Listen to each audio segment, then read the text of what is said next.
but underutilized land to develop affordable mixed-income housing settlements. Much of this land is owned publicly, but it is also owned by various other departments, provincial governments and municipalities, as well as state-owned enterprises. Some of this land is privately held for purely speculative purposes.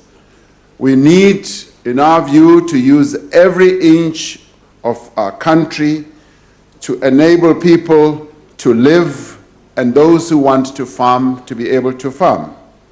We have a responsibility which is imposed on us by our Constitution to ensure that all South Africans have security of tenure, while extending title deeds to a greater number of households is a priority. We should also secure less expensive and less complicated forms of tenure for households in informal settlement, in rental arrangements, and in areas of communal land tenure. We need to develop a continuum of use and ownership tenure rights. It is in this regard that we are going to be able to use various mechanisms and measures to ensure that our people do indeed get land where they can build their houses, where they can farm, so that we can achieve social and economic spatial transformation in towns and in cities. To build the cities and the towns that we want, it is critical that government, the private sector, as well as the NGO sector work together to create a sustainable growth model of compact, connected, and coordinated urban areas by integrating and aligning investments. This should form part of the broader social compact which we envisaged in the National Development Plan and which in many different ways we want to see working. Elements of this approach are already found in the funding and fiscal framework of the Department of Human Settlements. Through all these measures, including building compacts, we believe that we should be able to transform our urban spaces, ensure that the spatial architecture that we inherited from apartheid is completely transformed, and in doing all this, we'll be able to strengthen property rights for all South Africans, and we can ensure that the poor and working class live in decent communities that are located near economic opportunities, and that parents can return home from long working days to be with their children and be able to see their children before they go asleep. I thank you. Thank you very much.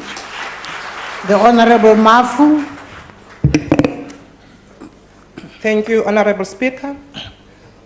Akhbari President, Eid Mubarak. Eid Mubarak. De besluit van Stad Kaapstad om 9 gezinnen van Bromwellstraat en Woodstock te onvordeel en verschreef na tijdelijke verblijf en vergelijke gebieden bij Wolwervier en Blekkersdorp is een manier om die uitsluitgestel van voor 1994 apartheid ruimtelijke beplanning in stand te houden. De ANC loof en verwelkom de West-Kaapse Hooggerechtshof uitspraak over hierdie aangelegenheid, wat inderdaad de waardigheid van Bromwellstraat se inwoners en ere. Mongameli, yeyiphi inkqubo enokulandelwa okanye yintoni enokwenziwa ukunciphisa ukuziphatha okuphikisana nenguqu nokumilisela iyantlukwano phakathi kweentlanga engokwamazinga okuhlala ngeli xesha kuvalelwa ngaphandle amahlwempu njengokuba sisendleleni yokuchitha-chitha nokuguqula indlela yokuhlaliswa kwabantu ngokwahlukeneyo yamandulo. Okwesibini, Mongameli, akunakuba kuhle ukuba urhulumente akhe abe nelizwi kumba wokuthengiswa komhlaba wasezifama ukuthintela amaxabiso abaxiweyo anokubangela ukubaxeka kwamaxabiso okuthengiswa komhlaba eMzantsi Afrika. Comrade President, thank you very much for your response. This confirms the ANC's belief that all shall have the right to live where they choose. And therefore, thank you very much.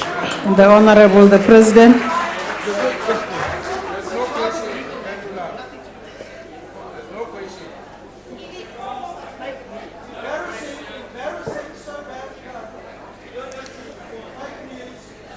Mudzulatshidulo ndilibuwa mbudziso heinoni yoveiwawo ya uri haya mafhungo a u dzulisana zwavhuḓi vhukati ha vhathu vhoṱhe ri nga ita hani uri a phethee nga nḓila yo fanelaho. Rine ri vha muvhuso riri zwi a fanela uri vhathu nga tshifhinga tshoṱhe ri wane dzinḓila dzine dza vha dzavhuḓi dza uri vhathu vha dzulisane nga nḓila yo fanelaho hu sina uri ri a khethululana.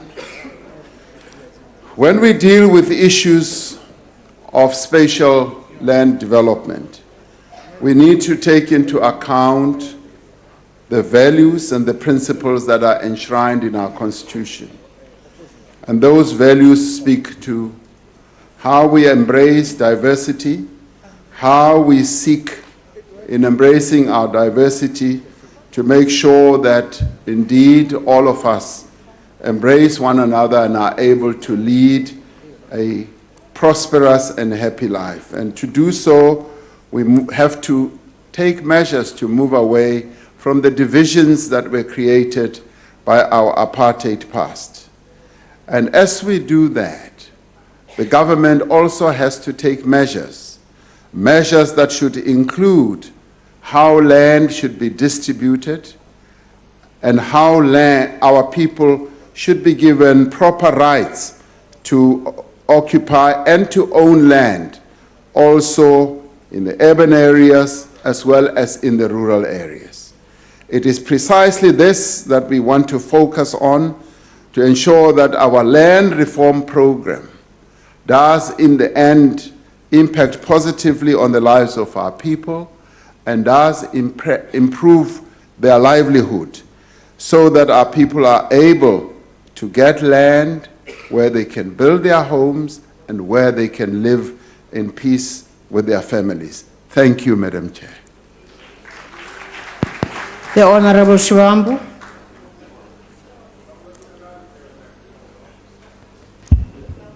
Honorable Speaker, the Commander-in-Chief is appearing on the list there. Can he be the one that takes the question? Thank you very much, Speaker. President, ntho e tlhagile mo ka pele mo ba goga ngwana sekolo mola a kgopela thuto ya mahala wa mo goga ka dikgoka ka mokgwa wa ntwa ke ntwa e re swantse re kgalemele because ntwa e be mo South Africa mo kgatlhanong le bana le basadi e tšwetša pele ke dilo tša mohuta o re ge re fapana re swantse re lwe ka matsogo. The first thing they did was not to talk to that young person. Ba no fitha ba lwa le yena and re ruta society gore ge o fapana le motho o swantse o sebediše dikgoka and a se yona tabeng. Now, President, during the public hearings, our people came out in their numbers to support land expropriation without compensation. Many of them have said they want the land to build clinics, they want to build houses, they want to build shops, they want to use the land to benefit themselves and the nations out of South Africa. A point that you also agree with, particularly land expropriation without compensation. Our people are now subjected to concentration camps, which we call townships, and mislead ourselves that those things are residential areas. When they were planned, those things, they were not planned as residential areas. They were planned as concentration camps. Now, did you come up with a plan and instruct the Minister of Human Settlement to expropriate land closer to towns and suburbs where we can settle our people properly and take them out of that type of an arrangement of concentration camps? Because we cannot continue to subject our people to a situation that is inhumane, where others even say we must give them title deeds to be Honorable permanently member, your stuck time in has that expired. arrangement. So we're asking, are we going to expropriate land closer to the suburbs, defeat Your time has racism, expired, and create and I mixed gave you a residential minute areas? more. Thank you, Speaker. The Honorable, the President. Thank you, Morena Malema. Ke ne ke lebeletse pampiri e, ke bala phetolo a ke a sheba botse ka mole go bona ntho eo no shebane le yona. Ke a leboga gore wena o e bone, haeba e etsagetse ka tsela eo e tlhalosang, ke dumelana le wena gore ha re le mo ntlong e ya palamente a go a tshwanela gore batho ba ntshiwe ka yona tsela eo buang ka yona gore ba gogiwe re sa bolela le bona. Bjale re tla kgopela gore ba šomang mo palamente pele ba etsa ntho tseuwe tsa go goga batho ka dihempe le ka di-washing, ba bolele le bona pele. O tlhagisitse ntho e ntle gagolo, ke a go leboga Moramalema. Bjale, coming to the question that you have posed, clearly, as we have said, our people are in need of land where they can build their homes and where they can farm and where they can also build facilities for various amenities. And a number of these places are strewn right across the length and the breadth of our country, and some of them are in urban areas. And indeed, as I said earlier, the Khotla of our government decided that we should embark on a rapid release of land. And firstly, as we are examining this whole process, we want to start off with land that is owned by our various entities. Local government owns large tracts of land in the urban areas, and we believe that and want that land to be released so that it be given to our people, and it must be released at service stands. Our people must be given that land, and indeed it is releasing the land, Honorable Malema. Releasing the land means that that land, as it is owned by our local entities, does not even need to be bought. And if you like, yes, it is a form of expropriation that will end up in the hands of our people. Because it is for public interest, we are advancing the interests of our people. Secondly, quite a bit of the land in some areas is owned by state-owned enterprises, and some is owned by various government departments, and we're saying that those pieces of land must be identified and must be released, serviced, and given to our people so that they can build their houses. Many of our people want to build their own houses in the urban areas, and so that we move away from the apartheid spatial planning process that relegated poor and black people to far away places from the places of work. And our new development is that we should move our people closest to the economic centers of our economy. And in this regard, we believe that the measures that we should take, including expropriation of land, including release of land, should enable us to give effect to this policy that we are talking about. So on that score, we agree with you completely. We want rapid release of publicly owned land. Now, there is also land that is owned by individuals, as I said in my main report, main answer. Some of it is held for speculative reasons. Some of it is just lying fallow. And we are saying our entities, our local governments must examine all that so that we can package pieces of land like that and then be able, on an informed basis, to determine how we should deal with land like that. Now, all that will be done in an orderly fashion, in accordance with our Constitution, in accordance with the convention that we should establish in dealing with land. And I believe that we can now embark on a very positive process of ensuring that we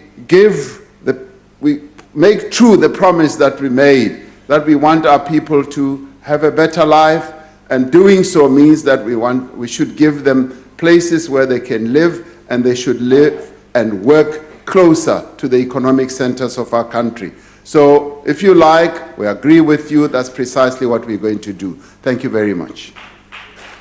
The Honorable Sheikh Imam. Thank you, Honorable Speaker. Mr. President, you speak about creating a better life for our people. You speak about human settlement and housing, Mr. President. You talk about land expropriation and also without compensation. But, Mr. President, while we're talking about creating a better life, take the community of East Street sitting in there in the gallery. For 21 years, they're being humiliated, intimidated, harassed, threatened to be evicted, with not a single political party, particularly the opposition, that are members in this House, want to assist that community because they're too busy fighting the ANC for power and control. Now, Mr. President, is it within your mandate as national government to protect these people from East Ridge in the Mitchell's Plain, and particularly the others that were thrown out recently and evicted by the Democratic Alliance? Or is it not within the mandate of national government to protect the interests of the people in the provinces, particularly where you don't govern? Now, on the one hand, we want to create a better life. On the other hand, evictions are taking place every day in the Western Cape. Land that you're talking about in the urban areas are being sold. Shouldn't there be a moratorium in the interest of these people, particularly this East Ridge Committee, Mr. President? I'd like you to tell you how you're going to intervene to save them with the harassment that they are facing at the hands of the Democratic Alliance in the Western Cape. The Honorable the President. Thank you very much, Honorable Imam. Our task as a government is to protect our people. Our task is to advance their interests, and anything that militates against that is something that we should act against. And in this regard, we would say that we want our people to have a better life, and we want our people to be accommodated in a decent manner. And in fact, we would say that we need all of us to move away from acts that will be resulting in the movement of people, the eviction of people. And if there are areas where our people are being evicted, we say it must stop. It must stop with immediate effect. We cannot go back to the methods of the apartheid regime where our people were moved left, right, and center. And if any entity, be it a local government, provincial government, has a need to take any step or move in relation to land, they must first take into account the interests of our people. Because we must at all times put the interests of our people first. The lives and the interests of our people count much more than the amount of money that they can make in selling pieces of land. So my view is that those moves to sell land over the heads of our people must stop. We must be able to have discussions with our people to find ways in which all these things can be dealt with. I am totally opposed to the eviction of people, the mass movement of people from areas, particularly places where they've lived in forever and a day. My own family, I say this with conviction because my own family was moved from Western Native Township in 1962, where mass removals just happened. The trucks just moved in and moved the whole township to Soweto. And it was being moved so that a part of Triumph, which was Sophia Town, can be created. So those wounds remain deep in our memory. And to see that happening today is totally against what we should be standing for as a nation. So we are against it. The Honorable Sitole. Thank you, Speaker. Honorable President, for many years now, there has been talk about transforming our urban spaces in order to make our city more efficient and equitable, and to assist those in such spaces who have previously been marginalized and still live in the poverty. My question related to existing hostel dwellers currently residing in our urban spaces. What is being done to assist them? What plans are in place to bring radical economic transformation to those residing in our hostels? Thank you, Speaker. The Honorable President. Part of our human settlement policy is, yes, to one, eradicate those old hostels that many of us grew up knowing. Hostels where people were just accommodated as though they were in prison camps. And if we have to have people living in single accommodation, it should be decent buildings that are built for people who should feel that they are indeed being cared for by their government. And therefore, in doing all that, we are encouraging local government entities, municipalities, to look at the places where hostels are. And I know for a fact, for instance, in the Soweto area, a lot is being done to transform some of those hostels into more decent living accommodation. So it is part of the program that we are looking at, and we need to continue looking at. Our human settlement policy is directly also focusing on improving areas where our people live. And hostels that were built in the past were quite horrible places. And the sad part is that some of them still exist and our people still live in them. And we therefore want to start moving so that we move people out of them and we create better and decent accommodation for our people to live in. Thank you very much. We now come to question number 14, asked by the Leader of the Opposition. The Honorable the President. Honorable members, creating employment, but creating employment particularly for young people and women is the most urgent and critical priority for our country at this moment of the history of our country. The most recent unemployment figures are a clear signal that we cannot continue at the current pace of economic growth. And I must say that our unemployment figures, which I looked at very recently, are quite on the high side, and they are quite worrying. And a number of countries around the world are also experiencing precisely the same type of problem that we are experiencing. We must treat unemployment as a burning platform, a challenge that requires extraordinary measures and exceptional efforts that we need to make to address this. To succeed, it is essential that we understand the causes of the massive unemployment rate in our country, the historical reliance on raw commodity exports, and the deliberate underdevelopment and economic marginalization of the majority of our people resulted in the structural unemployment that has been a prominent feature of our economy since the 1980s. Following the dawn of democracy, we were able to create jobs on a scale never seen before in the history of South Africa. In 1994, so that it is clearly known, in 1994, we had 8.8 million people working in our country. Today, we have 16.3 million people who are in employment. In other words, in 25 years, we have doubled the number of working people in our economy.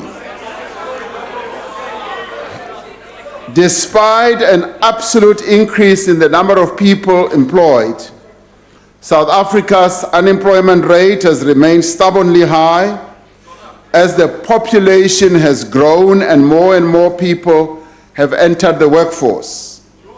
Put simply, we have not been creating enough jobs to keep up with those people who enter the labor market on an annual basis seeking work.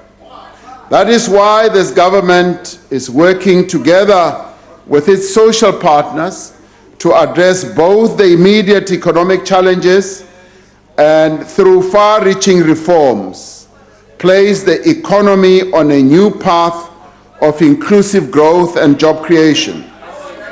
We have prioritized the task of significantly raising the levels of investment in the economy, since it is essential for growth and job creation.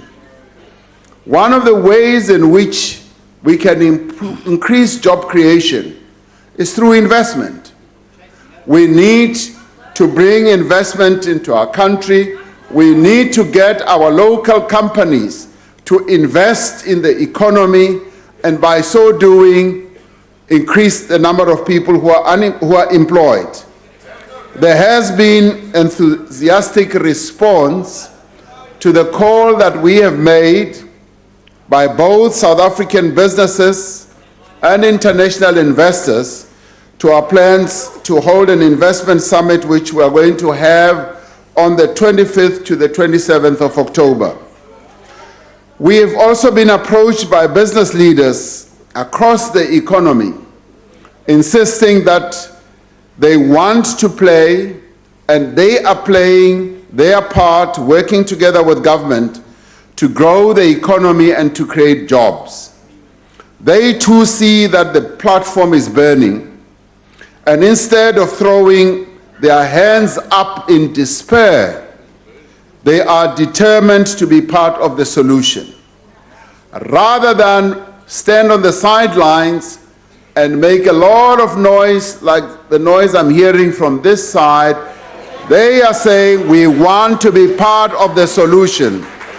We want to participate and help everyone in our country to create jobs.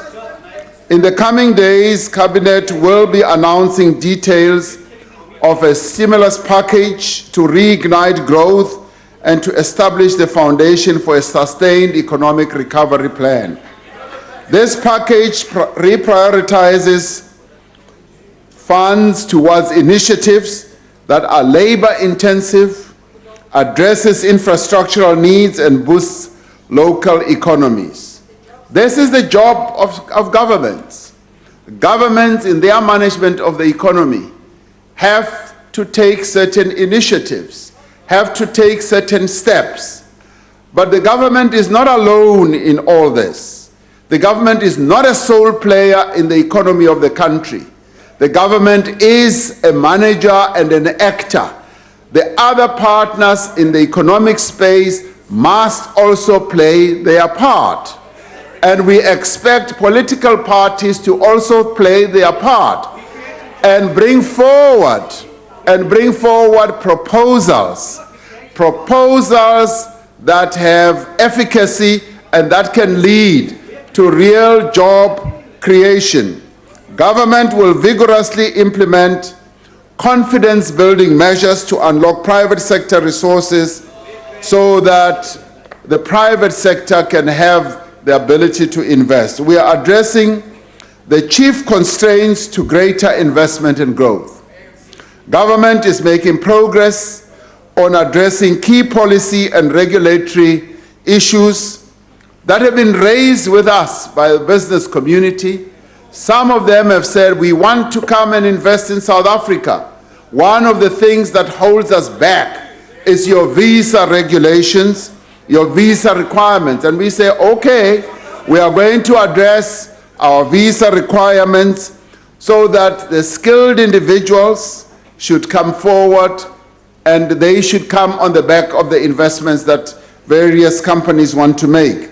We are going to finalize the mining charter, and we are also going to be publishing the integrated resource plan in a matter of a short time. We will also be making announcements on the allocation of the broadband spectrum, because that too has been raised as a constraint to investment flowing into our country.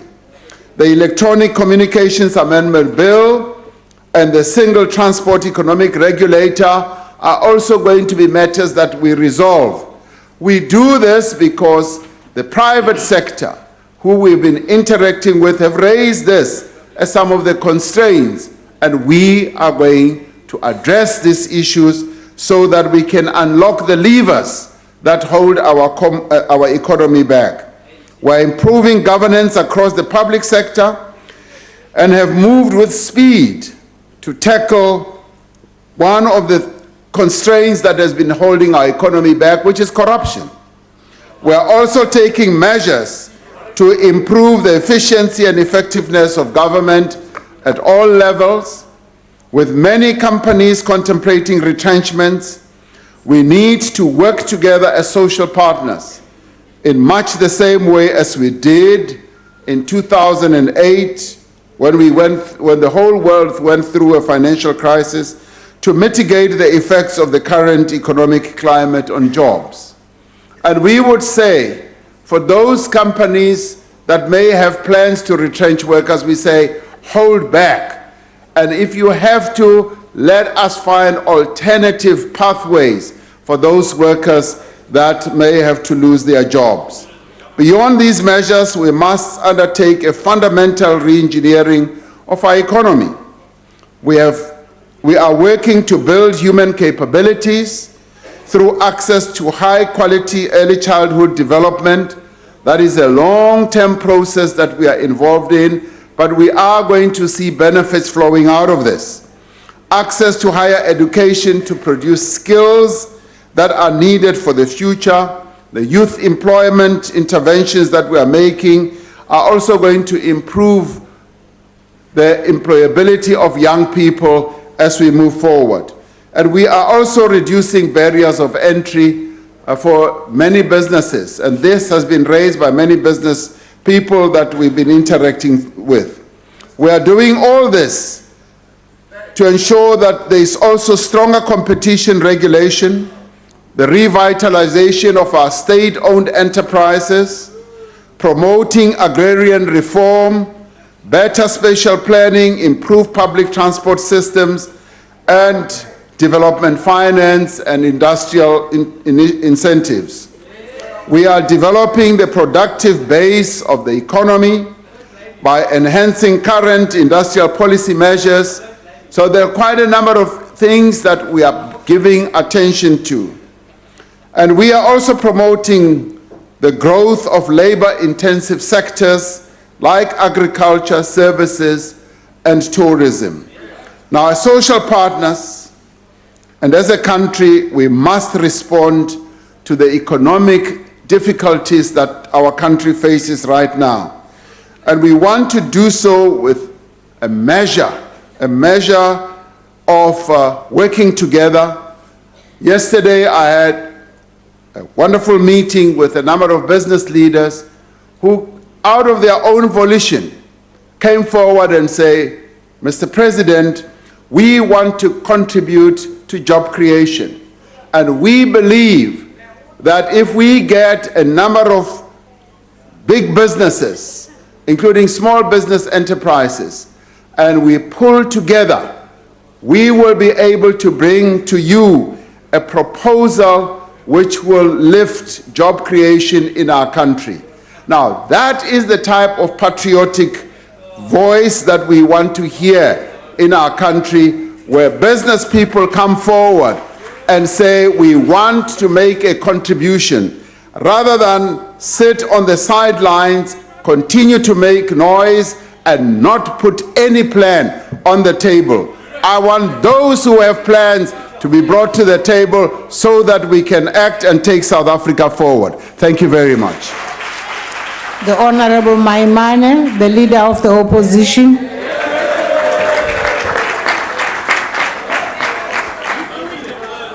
Thank you, Mr. President.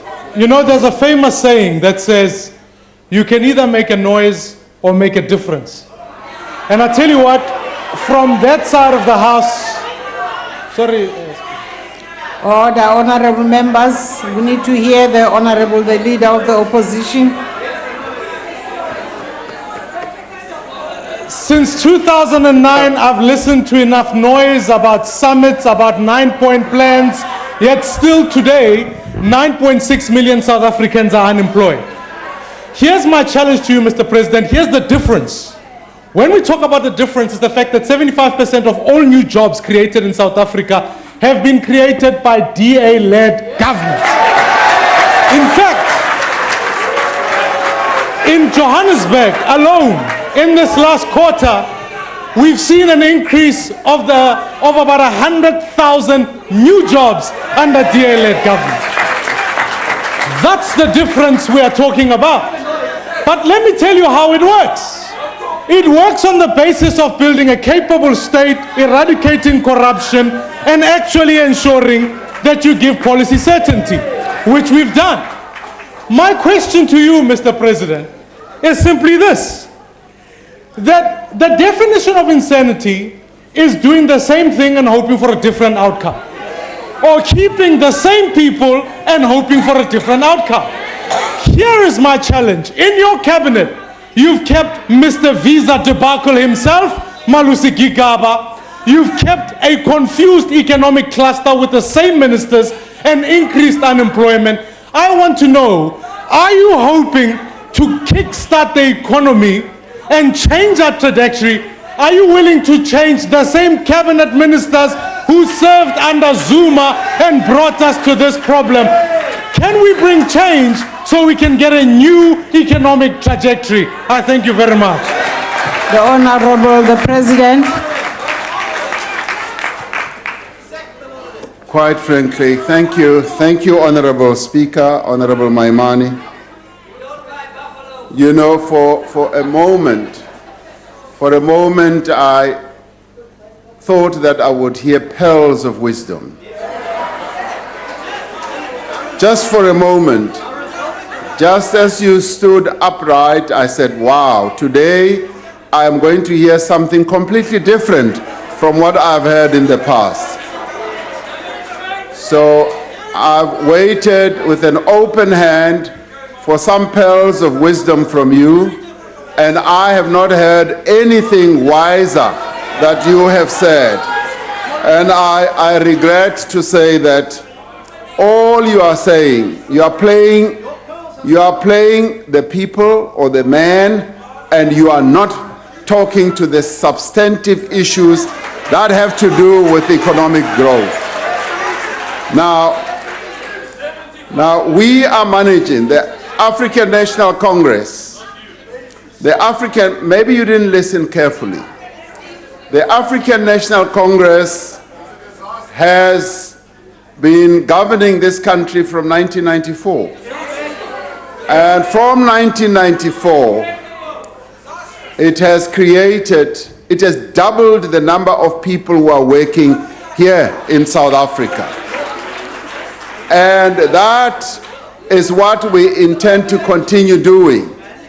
The people of our country continue to invest confidence in the ANC because they see that it is the ANC that has clear policies, that is taking real initiatives to change the trajectory of our country.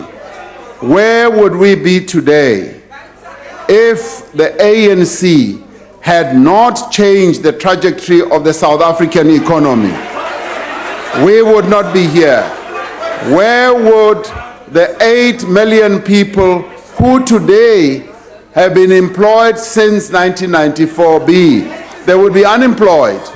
We are committed to continue creating jobs, and what we are doing is to put in place durable, sustainable building blocks that are going to continue to make our economy grow. Now, maybe next week you may well have better ideas. If you wake up on the right side of the bed, bring them to me, and then we will see if they are implementable. But for now, you have disappointed me. I have not had any better idea from you. Thank you very much, Honorable Speaker. The Honorable Ngwezi.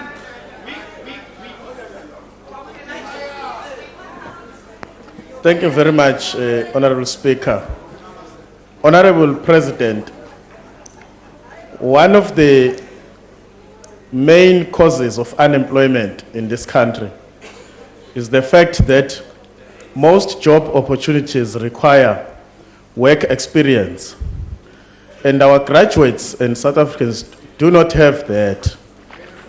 Now, in the IFP's March, that was on 1 May, one of its demands was that remove work experience as a prerequisite for job. Can we see you, Mr. President, because you said we must provide you with solutions. Can we see you driving this vehicle of removing work experience issue in order to address unemployment?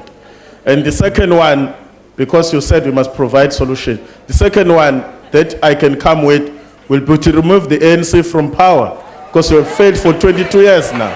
Thank you. The Honorable the President.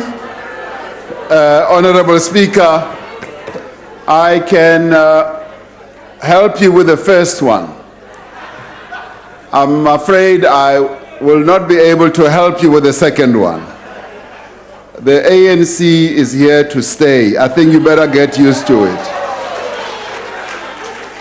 Now, in relation to the first point, I'm glad to hear that the IFP Youth League is articulating precisely the same point. And I can say that you will not only see me lead this process, but you'll also hear me lead it. I have spoken about it. The young people in our country have come forward and have said this issue of work experience before they get jobs is actually a huge constraint for them. It is preventing them from getting into job opportunities, and they have proposed that work experience should be removed as a requirement for them to get into job situations. I happen to support that. I agree with it, I support it, and in fact, if many of us think back to where we were, if experience was a requirement for us to get into any job positions, many of us would never have been where we got to in our own work callings or work experiences. So it is a constraint, and the young people are absolutely right. And I support them, and I call on all of us to support them, that we should ensure that young people are given the opportunity to get into work opportunities. They must be given the chance to work. And in fact, if we do so, we will find that young people are usually so clever, so innovative, so brave, so courageous, that they are able to take to any job challenge with alacrity and with a great deal of commitment. And based on that, I think we should not hold back, and companies should not hold back and not be afraid to give young people a chance. And we say, give them an opportunity, let them get into job situations. Yes, sometimes they may make mistakes. We all have made mistakes in one way or another, and there's no one who has not made the mistake either in the job situation or elsewhere. So open the doors of employment places. Let us allow young people to get in, because they are the future. And let us give them that opportunity to work, because if we continue to constrain them, we will find that they will become so bottled up, and the frustrations could lead to a whole lot of things that are undesirable. So let's open opportunities for young people to get jobs.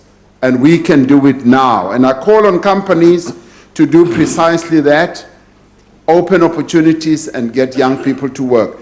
One of the reasons we embarked on the Youth Employment Service was precisely to respond to this. The Youth Employment Service is really a way in which we can get young people into job situations. It is not so much to form a constraint for young people to be able to get into jobs. And we say, in fact, that 1 million job opportunities that we've agreed to have should be increased, maybe even to 2 million. Young people need jobs and they need them now. We must open up those opportunities. Thank you very much. The Honorable Mchaisa. Thank you very much, Madam Speaker. Mr. President, given the fact that large sums of monies are allocated to projects for the purpose of benefiting the people that are not employed, however, these monies are never used for the purpose for which they were meant. What is the other turnaround strategy that can be brought about to bring an end to these corrupt activities if these projects are to be continued? Or perhaps now just to bring about forensic investigations into all these projects now that have been allocated monies.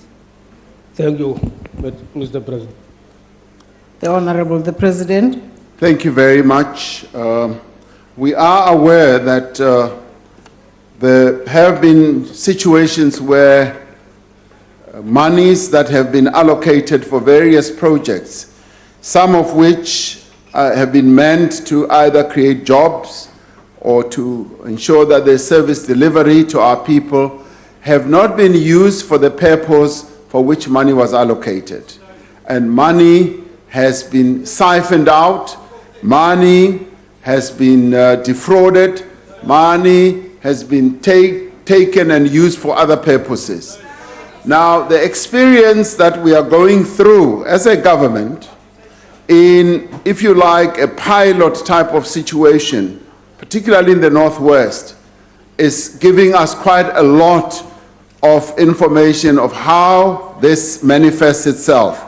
And we are becoming more and more aware of how we can tighten up our processes to make sure that when money is allocated, it is used precisely for the projects it is allocated for.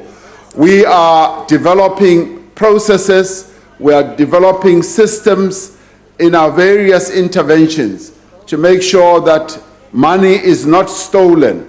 Now, we are shining a light of this corruption network that may well have been formed in a number of places, and we are going to make sure that we curb wastage, we curb corruption, and in this we are also assisted by the Auditor General, who, as we heard, released his report and bemoaned the fact that processes are neglected in a number of places. So therefore, we are now very alert. We have become extremely alert and are making all our officials to make sure that we do comply with the PFMA, the various management systems that we have. And we also call upon the private sector, because it is not only people who are in government who are complicit in this. It is how the private sector actors try to capture the state at various levels. Quite often it is people who are in the private sector who set up these various systems to try and defraud money from the public sector. So we become very aware of all those, and we are going to make sure that we stop them. It will take time, but we are going to work on an ongoing basis that we clean up government, that money that has been budgeted finally does go to work for the purpose it was allocated. Thank you very much. The Honorable Shivambu. Thank you very much, Honorable Speaker. President, you can't claim the victory of the ANC on the fact that there's 8 million jobs more from 1994 to now. the population grew. Of course. It's obvious in terms of what happens. So Yes. the jobs happen because the population size has increased. So the jobs that you can claim are the ones that you have created, are not the ones that, in terms of basic economic counting, it's not correct to just claim the jobs because the population grew. By possibly more than, like by close to 20 million people. But one thing that I want to understand is that in the period where you were globetrotting, looking for the 1 trillion of investments, we lost 100,000 jobs. Yes. What is the philosophical underpinning of your economic solutions, permanent solutions to South Africa? Do you somehow believe that you are going to look for money from outside to come into the continent, and then that will become a panacea for all our developmental challenges? Because it has never happened anyway where you go and get foreign direct investments, whatever quantity of that FDI is, you will not be able to deal with the job challenge unless if there's an inward-looking, proper industrialization program that happened in South Korea and Japan and the areas that are called Southeast Asia. Thank you very much. The Honorable, the President. Honorable Shibambo, I don't even need to answer you because you are talking to my book. Because what we have said is that, you know, in order for an economy to grow and in order for jobs to be created, you do need investment. But we have taken care to say that we are focusing on local corporates investing in our economy. And this goes without saying that if you really want to drive economic growth, you must make sure that the companies within your own country demonstrate confidence in their own economy and invest here. Now, we've got a number of companies in our country that have already demonstrated that they've got clear plans of investing in our economy in the next 5 years. And they are the companies who are also going to come to our investment conference. And it is all based on industrialization of our economy, boosting manufacturing, making sure that we inject more life and activity in our agricultural sector. Our energy sector has a lot to contribute in this regard, but so does our biodiversity economic setup also contribute. Tourism is a great creator of jobs. So we've got a multiplicity of sectors in our economy that can create jobs. And we want to make sure that we crowd in the private sector in our country first, to invest in our country. And thereafter, the bonus, of course, is when you get foreign direct investment. The reason the United States is booming right now is booming because local companies are investing. They are reviving quite a number of companies there, but they are also getting quite a lot of foreign direct investment. Now, we can look at foreign direct investment with suspicion, but we are not looking only at foreign direct investment. In fact, we're looking mainly at local investments. And that is why, just as of yesterday, where we received a number of business leaders in our country who came to say, we want to invest in our country, and there are quite a number of things that we've got to work with you, Mr. President, to put right. The regulatory environment and this and that, and if we can get all that right, the money that is currently on the balance sheets of our companies in the banks can be unlocked and can create jobs. So what do we want to do? Yes, we want to industrialize. Honorable Shibambu, we know how our country started deindustrializing over a number of years. Now, this government wants to reboot the industrialization process in our country. We want to make sure that manufacturing functions, and we want at the same time to promote black industrialists. We want to promote small and medium enterprises. In other countries, small and medium enterprises account for up to 70 or 80%, particularly in countries like Germany. 80% of employment is carried by small and medium enterprises. That's precisely what we also want to focus on. So we are at work. Our economic focus is to make sure that we reboot the various subsectors of our economy and make sure that there is investment, and then jobs will then start flowing. I agree with you, yes, the population of our country has grown, but we cannot run away from the fact that we were a much smaller economy in 1994, and our economy has grown, and it has grown under the management of this governing party called the African National Congress. I know that many people want to wish that away. You cannot, unfortunately, wish it away. It is here, and it is here to stay, because we are going to make sure that we continue to grow the economy of our country and get rid of all the challenges that we have. So if you like, Honorable Shibambu, you can wish us luck, because we are here to stay. Thank you very much. Honorable members, question number 15 has been asked by the Honorable A.F. Mahlalela. The President. Honorable Speaker and honorable members, the BRICS partnership, and we held a BRICS summit just a few weeks ago, offers South Africa significant opportunities to expand as well as to diversify our trade, to attract investment, and to develop our own economic infrastructure.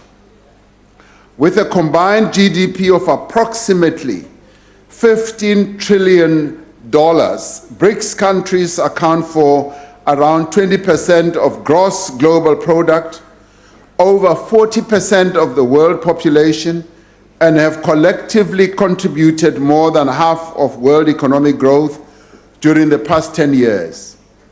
Trade between South Africa and the BRICS partners has grown from $28 billion to $35 billion over the last decade.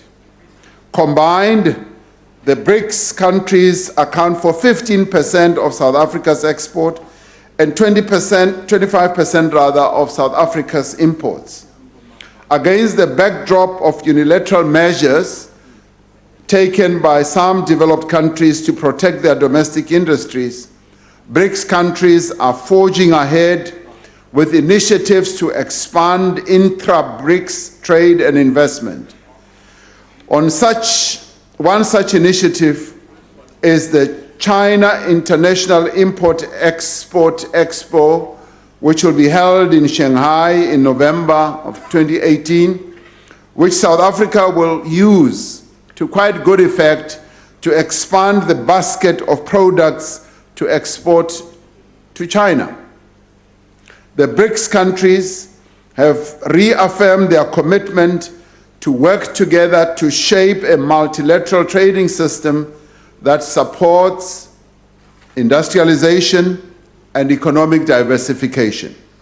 The BRICS countries constitute an important global voice in support of a rules-based and transparent, as well as inclusive multilateral system that promotes a predictable trade environment and the centrality of the World Trade Organization. These countries are in agreement that development must remain integral to the WTO's work, and that developing countries should secure a share in the growth of world trade that matches their needs as well as their economic development. They support provisions for special and differential treatment, including in agriculture as well. This provides the necessary policy space for developing countries to pursue their development objectives, including industrialization, once again, Honorable Shibambu, to promote their effective integration into the global economy. Individual BRICS countries are important and influential globally in their own name and right, but it is when these countries stand together in the alliance formed through BRICS that we are in a better position to advance fairer global trade agenda. And this is where South Africa is rather fortunate, that we are part of this network of these huge countries, China, India, Brazil, Russia, where we are, yes, the smallest, but we are also an influential bloc in the BRICS makeup of networked countries. And through this, we're able to make contributions that have also an impact on what happens in the world. And in this regard, we're focusing together with these countries on the areas of economic development that matter and count. Industrialization, boosting manufacturing, and ensuring that when we trade amongst ourselves, for starters, but when we do trade with other countries, we trade with them from a position of strength as well. So we are fortunate to be part of this club, and we are also a respected member of this club, because this provides us the necessary policy space to be able to pursue our own developmental objectives, and we are able to have our voice heard. And in this regard, South Africa has become a respected, more respected country because of the company that we keep. The BRICS network gives us that weight of influence and that weight of being able to speak, and when we do speak, we are respected and we are listened to. Thank you very much. The Honorable Matlalela. Thank you very much, Honorable Speaker. Well, angithathe lethuba ngibonga kumongameli ngalethi mpendulo sekanikete tona. Honorable President, BRICS seeks to project stability and predictability in a rules-based, which is fundamental, and in contrast to the recent US policies vis-a-vis your global rules and norms. To what extent is or will South Africa's membership of BRICS, since we became members 7 years ago, will contribute or is contributing towards a prosperous Africa, which is based on inclusive growth and sustainable development within the context and or framework of Agenda 2063, with particular focus on agenda for social and economic development. Are there any projects and programs that we can proudly say, since being member of BRICS, we've begun a process of benefiting, and we can see them practical on the ground, both locally and in the continent as Africa? Thank you very much. The Honorable the President. Thank you very much. We were able during the last BRICS summit to extend an invitation to a number of African countries, particularly countries in our own region in SADC. They were joined by countries that we usually have as part of the BRICS outreach from as far afield as the Caribbean and Northern Africa, as well as West Africa. So we were proud that the countries in SADC were able to honor us by coming to the BRICS summit to be part of this collection of countries that participated. That went to confirm our own policy in terms of our own foreign policy, that we seek to advance the interests of our continent. And in fact, as we are part of BRICS, we see ourselves as being there on behalf of the various countries on our continent. What we seek to do is to also advance the interests of those countries. Now, what we have been able to propose and indeed have adopted is where we propose that we should have a development bank and that development bank has now been set up. Its headquarters is in Shanghai, but it has a chapter or a branch here in Africa, in South Africa, and it is a development bank that is now extending various loans to various countries on the continent, particularly focused on infrastructure. Our country is also privileged to have received two types of loans that are going to assist some of our companies and state-owned enterprises as well. But recently we were also able to get the BRICS summit to agree that we should set up a vaccine center that is going to do quite a lot of research on various diseases and various vaccines. And this center is going to be based in South Africa, and it is going to be of service to various countries in BRICS, but it is also going to service the African continent. Now, that fills us with a great deal of pride that the BRICS countries have been able to agree to our proposal to set up a vaccine center right here. And it is going to be one of the really outstanding vaccine centers in the world. And that is going to be in South Africa. And there are quite a number of other benefits. For instance, we are even going to have BRICS games so that the BRICS concept should be embraced and owned by the people in the various BRICS countries. So we are going to have, for instance, variety of games that are going to be hosted by the various BRICS countries. And those who see games as being processes through which we can build cohesion and we can build our nations and get our people to interact will see a great deal of benefit in all this. So that's what we are going to have. So BRICS is really alive. BRICS is not just a talk shop. It's not just a place where we get together, we talk, and then we move on. In fact, once we have met, we've got a number of officials and ministers who continue to work until the next BRICS summit. And this coming week, we will be going to another version of BRICS.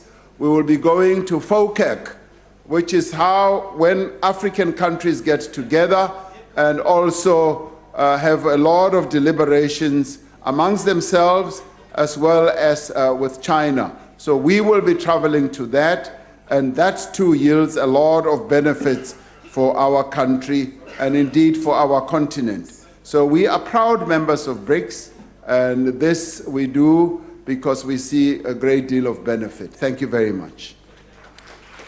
The Honorable Hlengwa.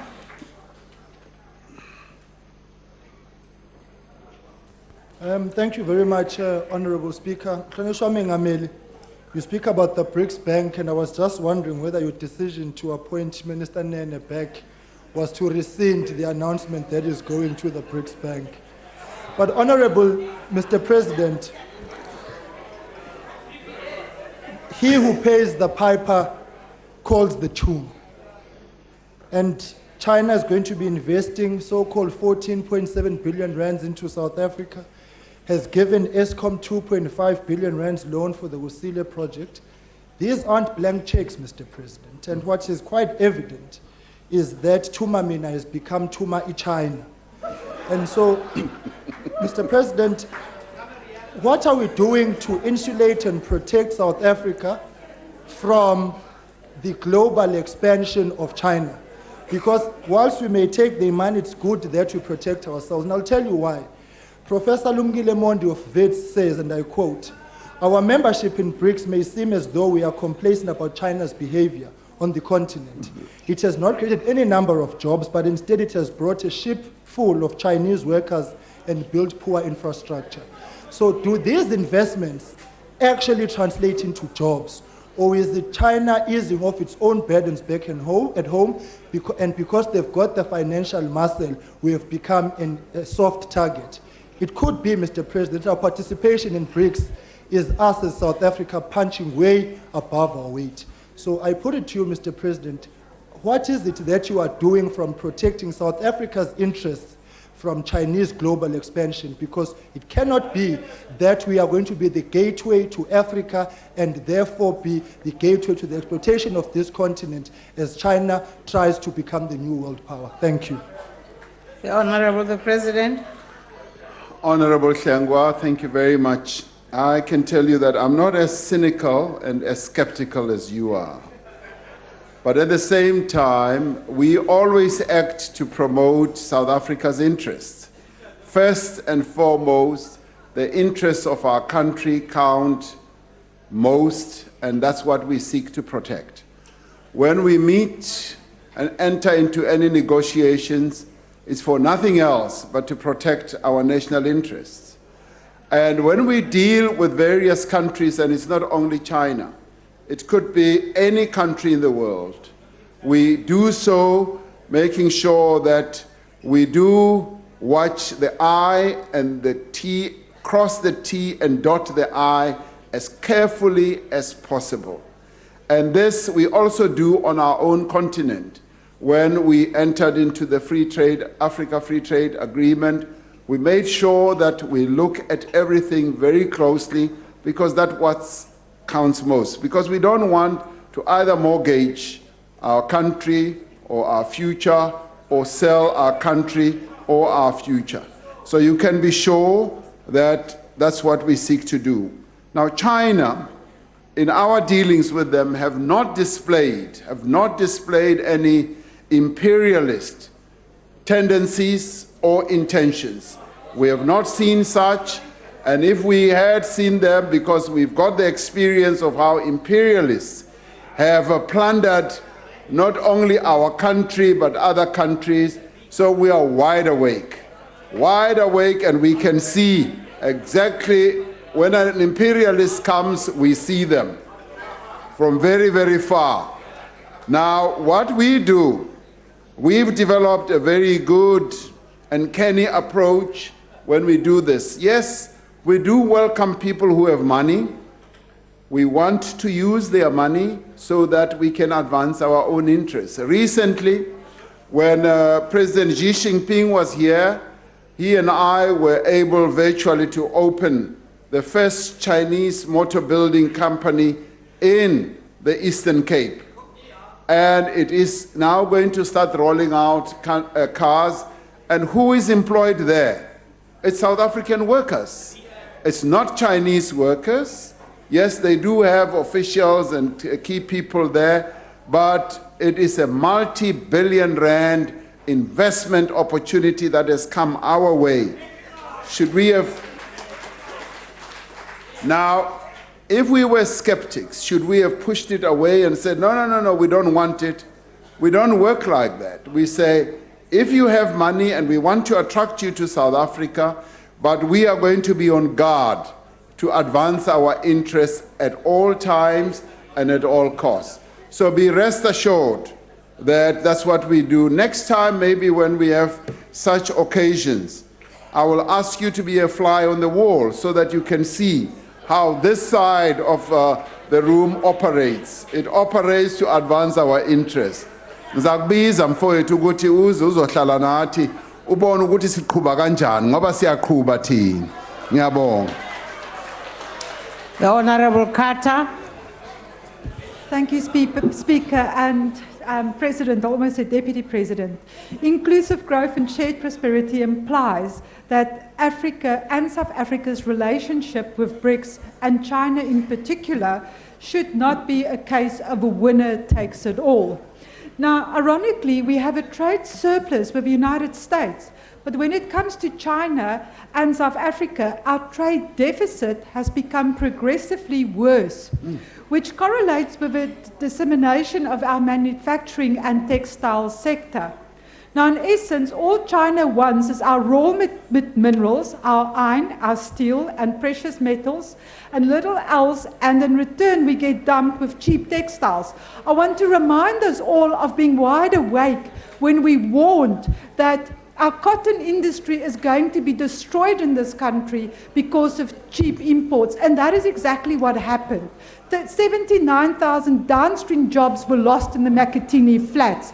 So, Honourable President, the question is, what is government going to do to protect South African industries, our jobs and manufacturers in this country from cheap imports, and to ensure fair and equitable trade as well? Thank you. The Honourable the President. Honourable Carter, I can assure you that this concept of win-win is a concept that occupies our thinking most of the time, if not all the time. In our discussions with China, and indeed with President Xi Jinping, we look at precisely the imbalance between our trade activities. They have a surplus over us, we have a deficit. It is a matter of concern to them as well. And it is precisely the issue that we address. When I go, like recently I went to Zambia. I met President Lungu. We looked at our trade figures and we realized that we have a surplus. They have a deficit. And it is a matter of concern to both of us, because we want a win-win type of solution to our trade relations. The one country must not win all the time over and above the other.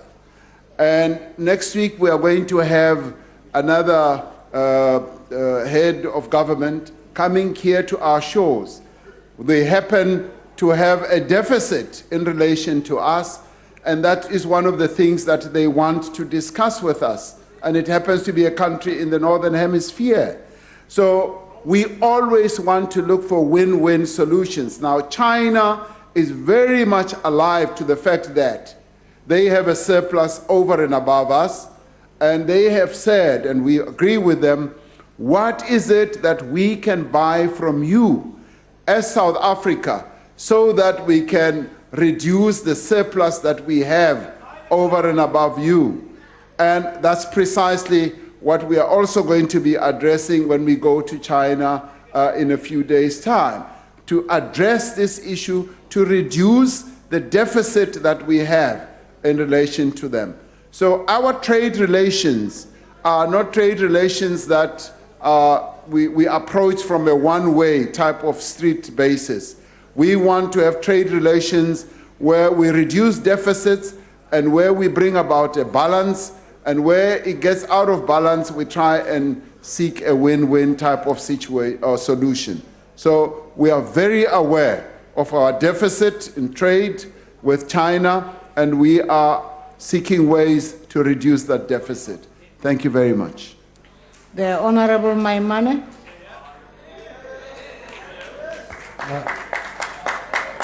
Mr. President, in the recent BRICS summit, your government announced the fact that Eskom had secured a loan, and equally so, that same loan was extended to Transnet. I want to read to you what the New York Times describes as loans from China.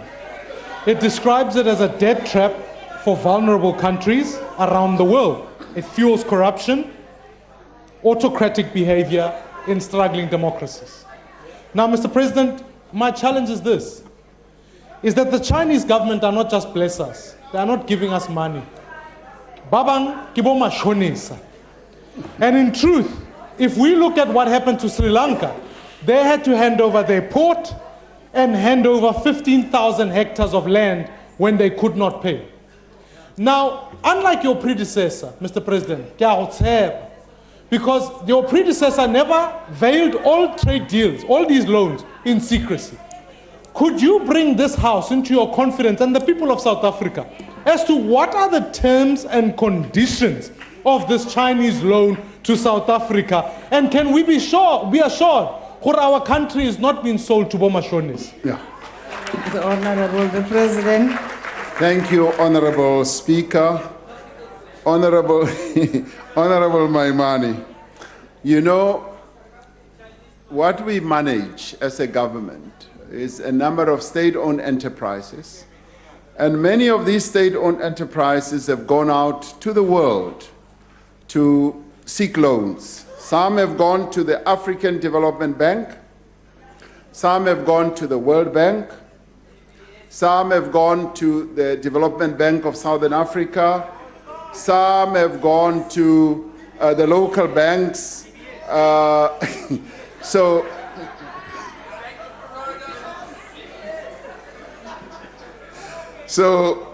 our state-owned enterprises go around the world and in the country as well.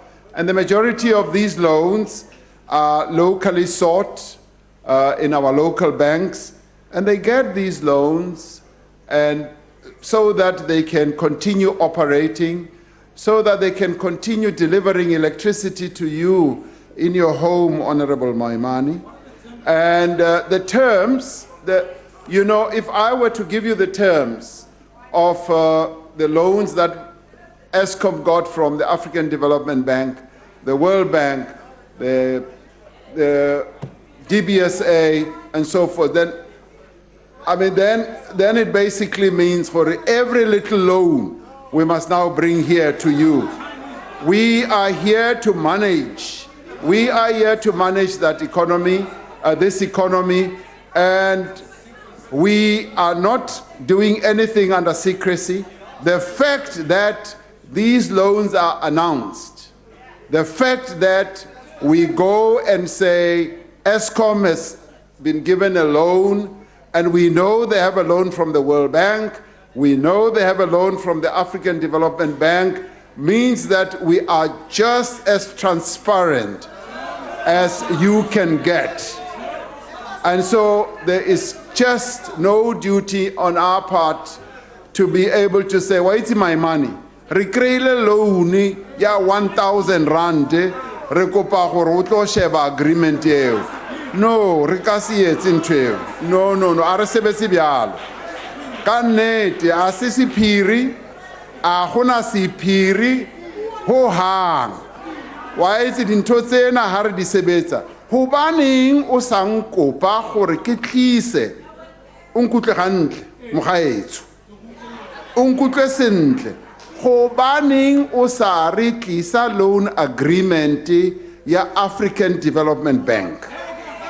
No, hobaneng o sa re ke tlise agreement e re nang le yona le Standard Bank? Hobaneng o sa re ke tlise loan ya DBSA?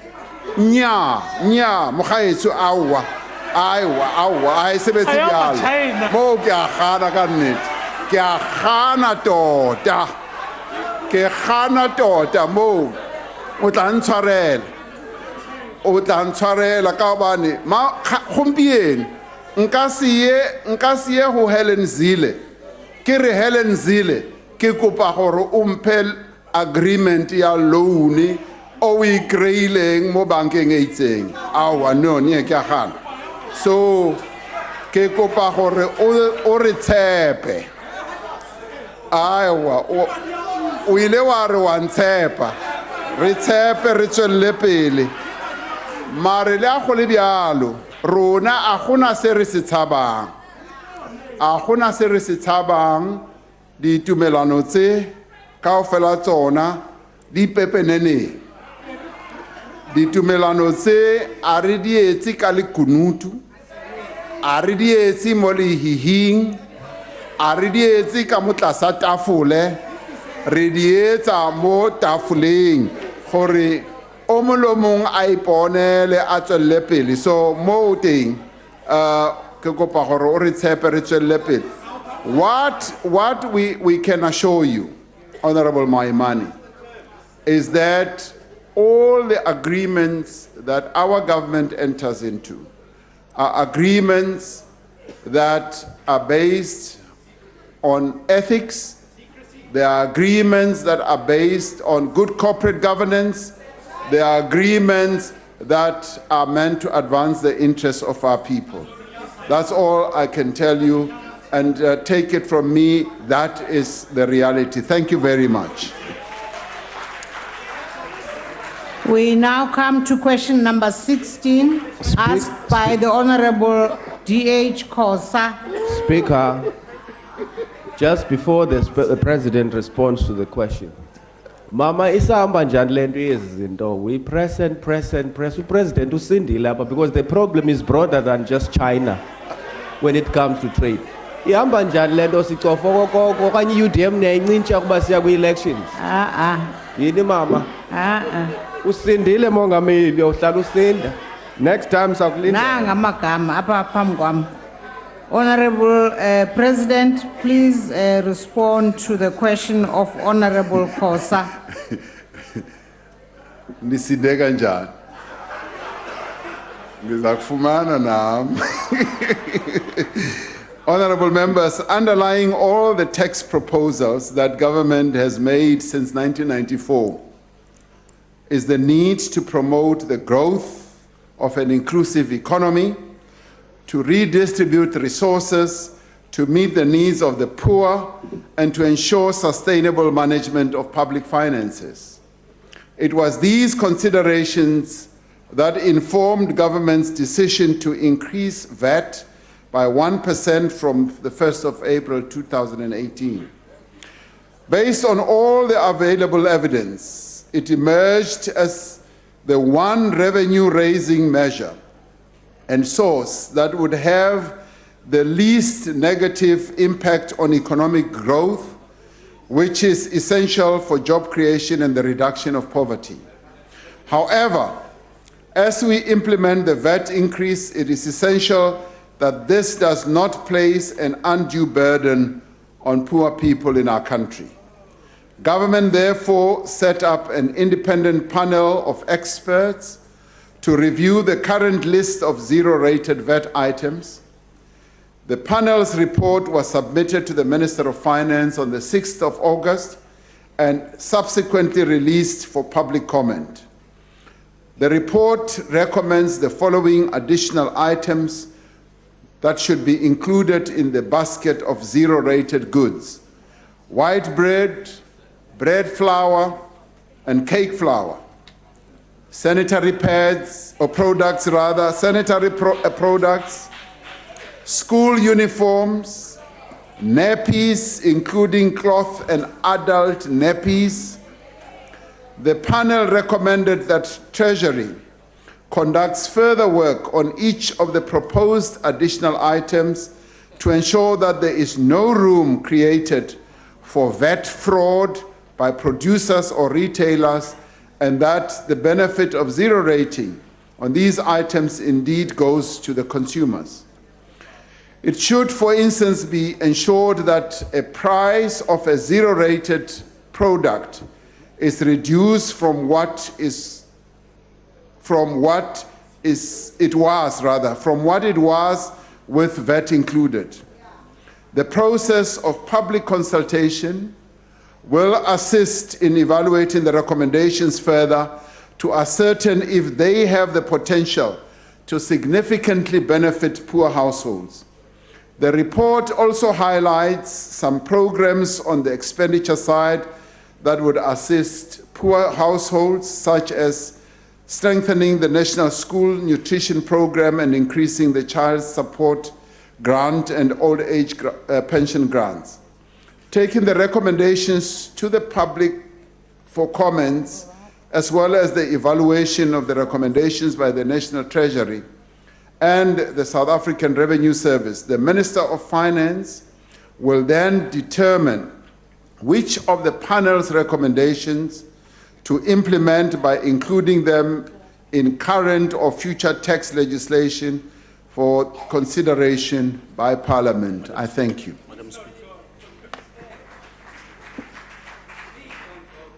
Honorable Khosa. Thank you, Deputy Speaker.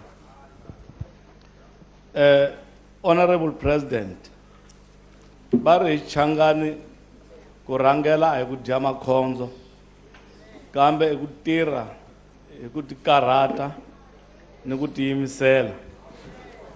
City Combas Nenel Saku, Logomishangana Nasharalangan, Sho Engetela VAT, Metikaratile, Kukonzam Kuma, Samuno Yakon.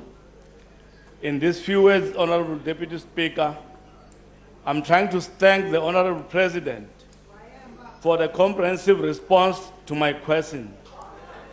However, there is still more that I want to know from the Honorable President.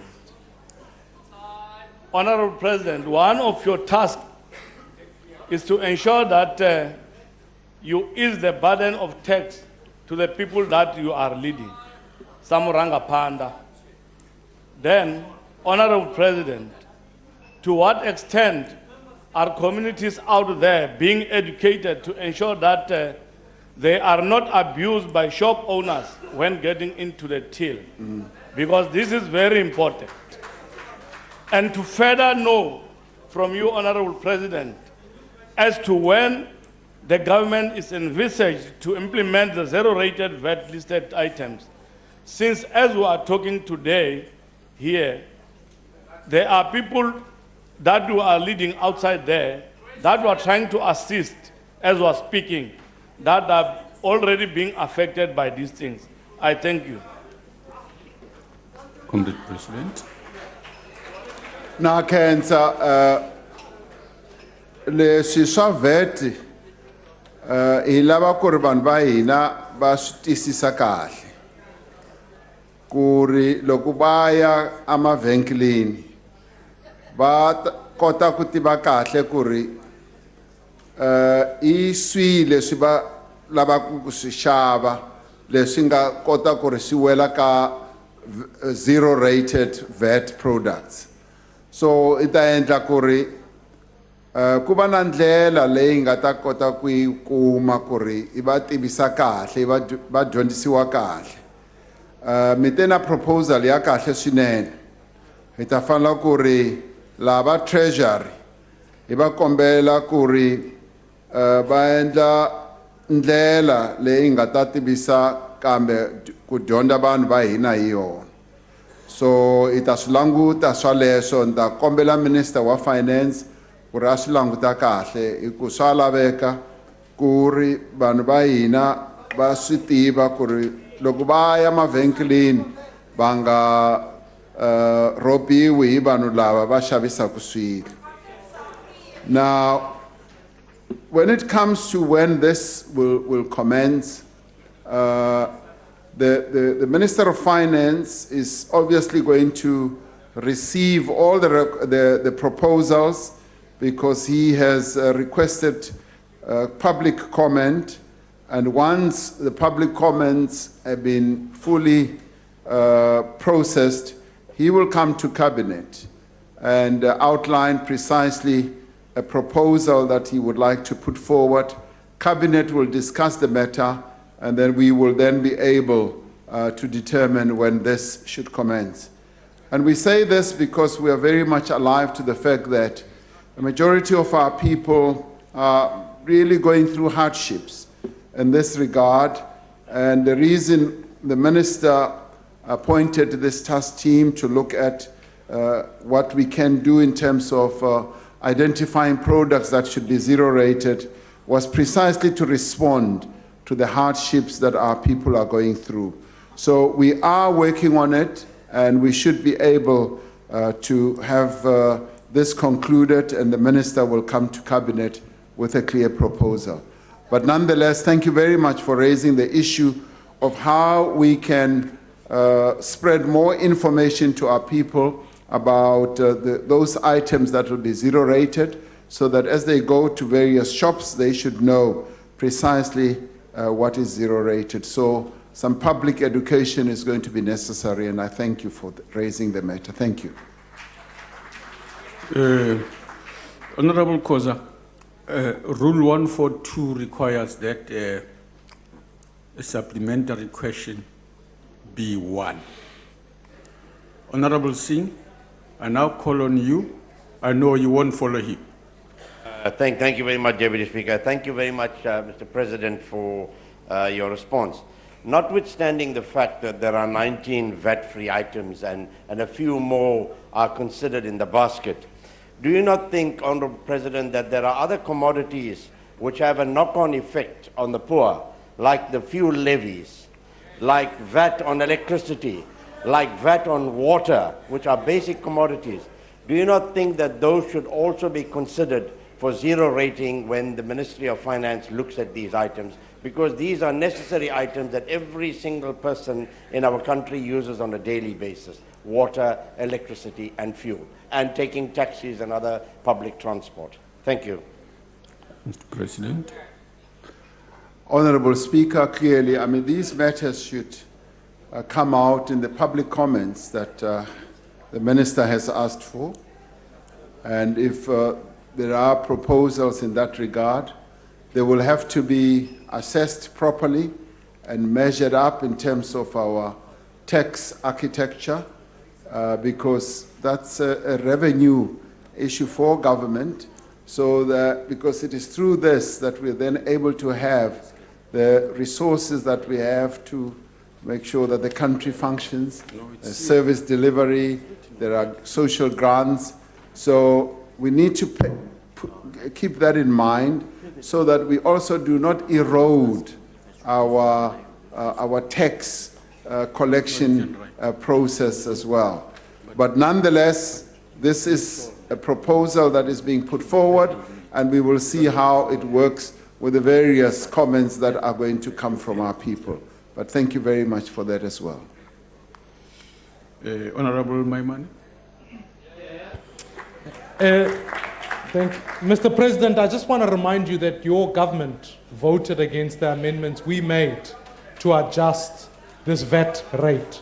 But I want to raise with you, Mr. President, that the fuel levy now stands at R5.30 per litre, which means anyone filling up 50 litres is spending 265 rands. This also adds to the cost of paraffin. Our people are struggling. And what I'd like to say is that, in all fairness, this is corruption tax. Because when you look at the road accident fund, it is declaring losses and money has just been wasted. I want to ask you, Mr. President, you task your cabinet to say, let them present a plan as to how they're going to mitigate against this thing. And Minister Khatebe came here yesterday, was unable to produce a plan. You said on the 14th of, or on the 6th of July, they still have not done anything, and it's 38 days later. Mr. President, I want to ask you, while you are here, is there in fact a plan to reduce the fuel levy, or is there not one? Or is there an accountable plan so that we can tell the people at home what there's hope for them? Because at this point in time, your ministers cannot produce a plan. So I'd like to know if there is in fact one, and can we hold you accountable to one? Your time.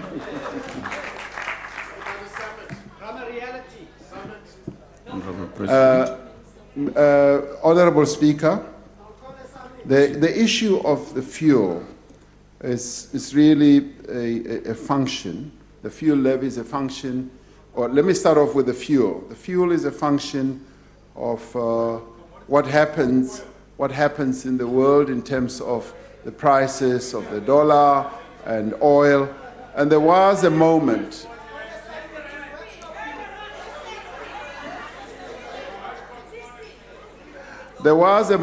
when we thought that we would suddenly have a decline, yes, that would lead us to having the price coming down, but that did not happen, and it happened as a result of what happens globally. Now, the fuel levy is part of the fiscal architecture that we've got in our country, and it is regulated as part of what the Minister of Finance has to deal with. And we have said that we want to look at all that, and it is part of the whole process that we're looking at. We've now looked at the VAT issue, and that one has been able to yield some relief for our people as we go forward. The fuel one is precisely one of those that we're looking at, and we are very sensitive to the burden that has been imposed on our people. And in doing so, we have to measure up a number of things. And in the end, the solutions have to be measured up with what happens if we just reduce the fuel levy, and at the same time, what happens if we lose that revenue, and it has an impact on a whole range of other things. So, truth be told, Mr. Maimani, it is a difficult one. It is one of those things that we as government have to deal with. It is not as easy as just snapping a finger and we come up with an answer. All I can say to you, and indeed to the rest of our people, it is one of those issues that we continue to look at and seek solutions for. So we are in a difficult situation because we import a commodity whose price we have no control of, and we have based our tax architecture on that as well. So as we try to do a balance, we have to look at a whole range of things. That's as best as we can put it to you, Honorable Maimani, and to the rest of our people. Thank you very much. Thank you. Honorable Kubisa. Thank you, Deputy Speaker. Mhlonishwa Mongameli, iqiniso lithi abantu banyenyekile ngempela bakhathazekile ngonyuka kweVAT kanye nopetrol. Ukuba bekuya ngabo ngabe bathola usizo ngokusheshsha. Kodwa bengifuna ukuthola ukuthi whether this panel of experts has looked broadly ukubheka ukuthi iziphi ezinye indlela that can assist so that people are not pressed as they are. I'm saying this, Honorable President, because in our own space at the moment, we have Olonmin Oti will shed 3,000 jobs. Then in 2 years, they say they will shed 12,600 jobs. Sibe no implants Oti na uzo dilizabantu about 13,000. Yonke lento laba bantu mabengasebenzi, they will end up suffering even more. I want to say, what is it that you can say in light of all these jobs are shed and we have this problem in front of us? Thank you, Mongameli. President. Ngiyabonga Mhlonishwa. Into ekhona ukuthi le committee le yabekwa uMinister iye yabhekisisa izinto ezidingana. Kodwa ke iye yathi mayiqeda ukuphenya uMinister wase uthi uzawufuna ukuthi le report yabo must go for public comment. So kuyanyanzela ke ukuthi abantu umphakathi ube nendlela yokuthi babeke amazwi abanawo, ama comments noma ama suggestions, and that's what we are waiting for. The Minister has in my view done the correct thing of releasing the report for public comment, and we expect our people through their various formations, even individually, to come forward and make comments.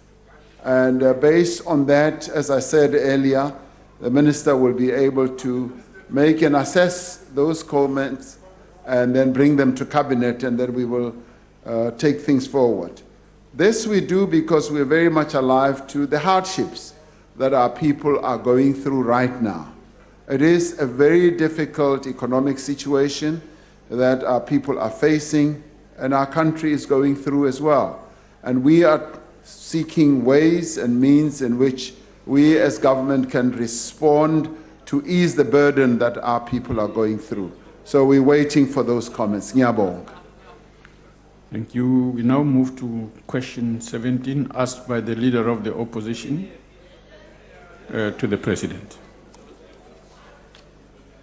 Honorable Deputy Speaker, on the 31st of July, in my capacity as the President of the African National Congress, I announced that the ANC would propose an amendment to the Constitution of the Republic of South Africa that could provide greater clarity on the circumstances under which expropriation without compensation can be effected. The proposal is informed, among other things, by the views of our people that have been expressed in the public hearings that have been taking place, and also by members of the African National Congress. It is based on an understanding that the Constitution, as it currently stands, does allow for expropriation without compensation in certain circumstances. The proposal is intended to make explicit what is currently implicit in the Constitution.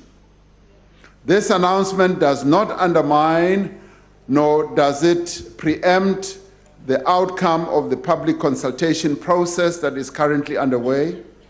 Much like the pronouncements of other political parties, including pronouncements by the Honorable Leader of the Opposition, this position will guide the contribution of its members in the parliamentary process. Once Parliament has adopted a position on this matter, it will become government's responsibility to implement. As I indicated during the 2018 State of the Nation address, government is determined that land reform should be implemented in a way that increases agricultural production, improves food security, and ensures that the land is returned to those from whom it was taken under colonialism and apartheid.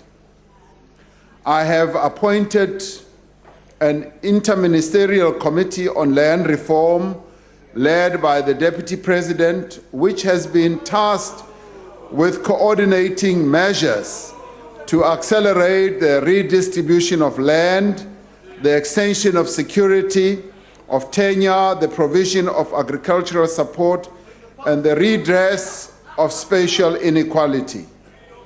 In essence, when we look at our Constitution, we see a document and an instrument that is transformational in nature and that is also empowering in its content. And this process that we have started should take place within a broad and comprehensive land redistribution and agricultural development program.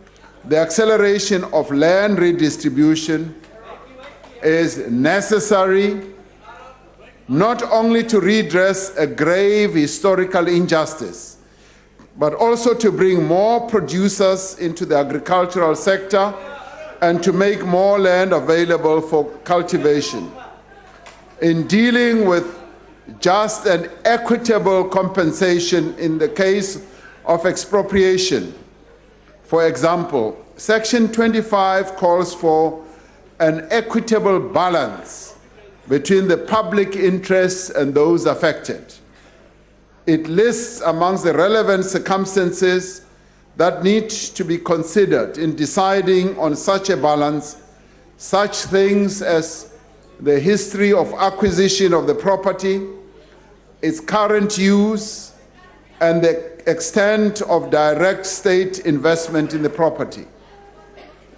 The late Andre van der Walt, one of South Africa's leading constitutional scholars, has argued that Section 25(3) makes non-compensation permissible in appropriate circumstances. Furthermore, Section 25(8) of the Property Clause in our Constitution explicitly states, "No provision of this section may impede the state from taking legislative and other measures to achieve land, water, and related reform in order to redress the results of past racial discrimination." The intention of the proposed amendment, in the end, let it be understood, is to strengthen the property rights of all South Africans and to reinforce the transformative nature of our Constitution.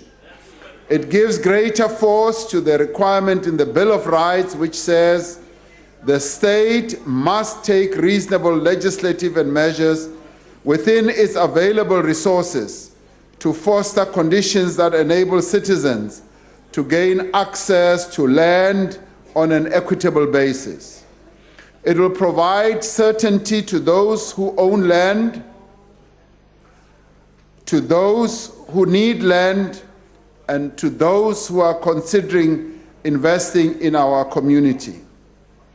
Many people on hearing the proposal that was made said, "We are grateful that at last we can now have certainty of how this whole debate on land is going to play out."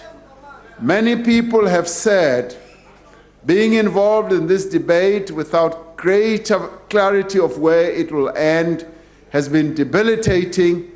We now know what the outcome could well be. Now, this debate has unleashed what I would call a wonderful process in our country, where many people, writers, commentators, ordinary people, politicians, business people, and you name them, have had the opportunity for the first time in a very long time to engage in a meaningful debate on an issue that affects many people in our country. The question of land, as I've said before, is not going to go away. The question of land was an issue when the ANC was formed in 1912, and it has stayed with us since 1912, and we can thank the young people in our country. The ANC Youth League were the first to really advocate for this issue of land, and today we are debating the issue, and we are having meaningful debates. And these debates, in the end, must be underpinned by a number of considerations. The first consideration must be we must transform our land or property ownership in our country. That goes without saying. We've got to do it. We've got to embrace this process that is underway. The second issue is that we must develop. It must be underpinned by development.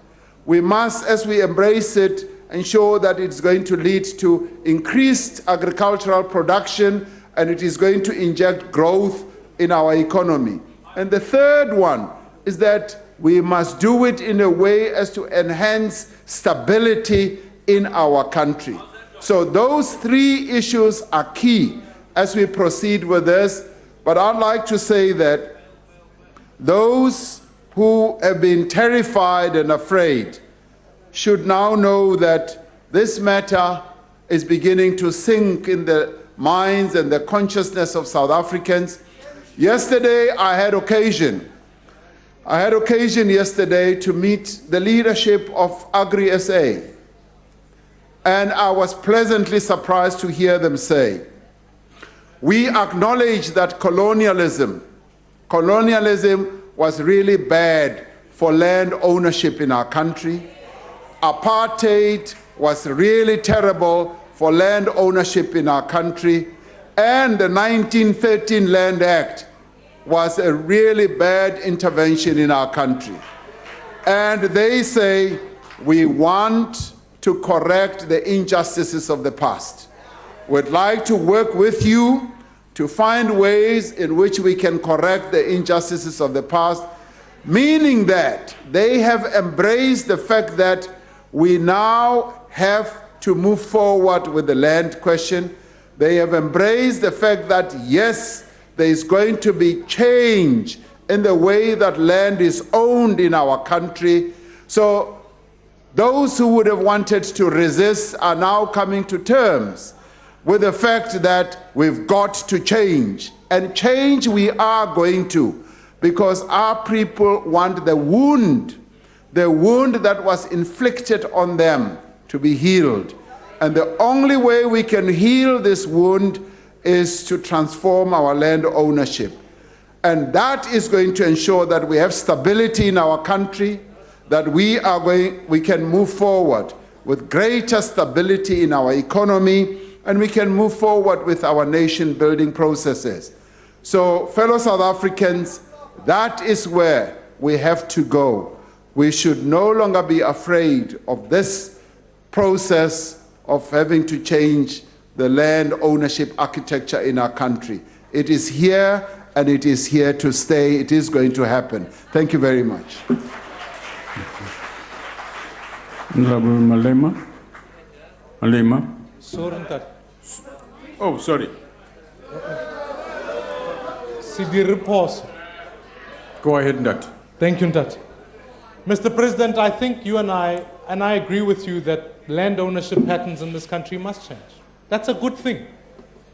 And I want to thank the authors of our Constitution who foresaw Venezuela, who foresaw that, and put Section 25 into the Constitution. It is those South Africans who did a duty, and that's our position.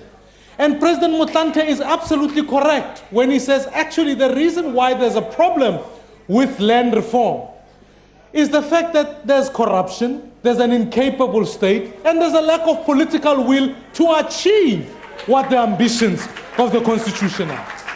Now, you said to me, I must give you suggestions. Here is one. Your government already owns Wingfield, Youngsfield, and Kulenburg here in Cape Town. This discussion is about urban land ownership. If you are seriously committed to this process, within the current constitution, no need for change, you would release this land as we've asked you since 2006. You will hand over these pieces of land so that we can ensure that South Africans who want to live closer to the city can get housing so that they can get to places of work.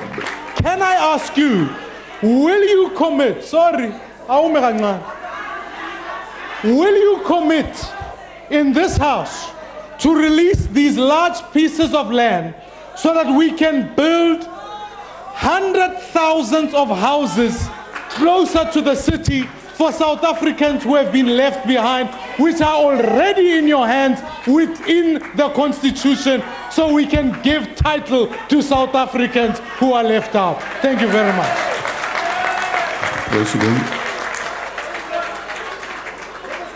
Thank you, Honorable Deputy Speaker.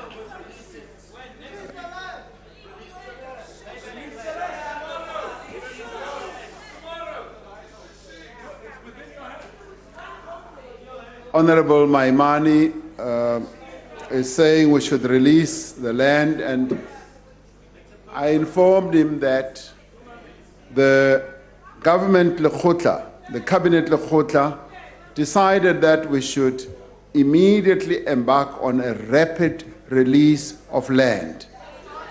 And we are not worried about releasing land. Clearly, I'm not au fait with the pieces of land that he's talking about, and would like to examine that, because the process that is now going to have to take place is that we obviously are going to be categorizing pieces of land throughout the country. That is what we are going to do. And as we do that, the one thing that is going to be driving what we have to do is how best we can advance the interests of our people. That is the most important thing. And I'm glad that in the end, Honorable Maimani is recognizing that the issue of giving land to our people now has to move ahead. It has to happen. And as it happens, we are going to make sure that it is properly managed, it is properly directed, and so that we can improve the lives of our people. This historical injustice must be brought to an end. And I'm glad that you join us in making sure that this can happen. Thank you very much, Mr. Maimani. Yes, now, Honorable Malema. Thanks very much, Deputy Speaker and President. What is more comforting is that when people talk about the people who wrote the Constitution, as if those people are dead, forgetting that they are talking to one of them, and who knows that it can be amended, that Constitution. When he wrote it, included in that constitution an amendment of the same constitution. But if you came late to politics, you may not know that you are talking to a person who wrote the constitution. and you talk to him in past tense as if he's no longer there. Now, President, mine is slightly different. In the EFF, we believe that the state must own the land, the whole land, including Holt Bay and Camps Bay, must be owned by the state. Because this thing of title deeds, Honorable President, Malema, your time. Please ask your question. Okay. This thing of title deeds, Mr. President, it's a setup. They want you to give our people title deeds, knowing very well that our people are poor. They will sell the land back to them.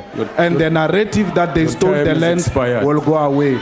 Do you agree that the state must be the owner of the land? Mr. President. No, Honorable Maimani, I think you and I agree that land must be given to our people. And that's what you and I agree on. And I know that one of the things that's driving you to say that the state must own all the land is this fear that you have that our people will be driven to start selling the land. And that is precisely one of the things that many people said, that, you know, you give black people title deeds, they will soon sell the land or the houses, and they will remain poor. That is a false fear, I'm afraid, because our people who have had title deeds and who are currently being given title deeds become so proud that finally, in the end, they own something that they can show and demonstrate with their hands. So, Honorable Maimani, I think we should not rob. Orders, Deputy Speaker. Yes, Honorable Member. You are calling me with the wrong names, man. You can't all speak. No, unsarele. Ow. Nka etsa mistake e kgolo ke compare CIC le Ntate Maimane awa.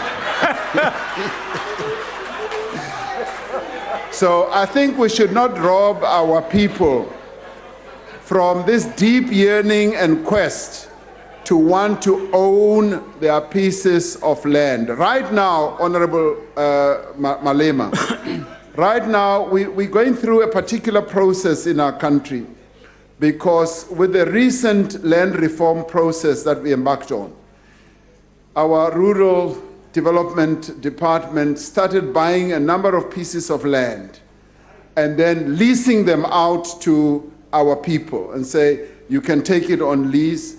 Now, the experience that we've got is that many of those people are finding sometimes it difficult to get loans because the banks say, you don't own this piece of land. We can't give you a loan on the basis of a lease. And some of them are coming forward and saying, we want to own, we want to have a sense of ownership of the land that you're distributing to us. So I think my own view is that rather than frustrate this deep quest that our people have about, yes, owning the land, we should not frustrate them by saying you cannot own, this land is now going to be owned by the state. We should allow our people to own the land.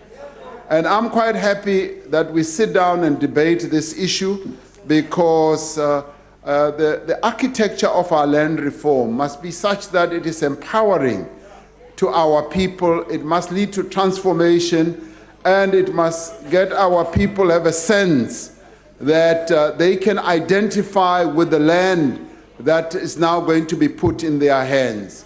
And as we do so, we must obviously take a number of issues into consideration. What you are suggesting was done for the mineral rights of our country.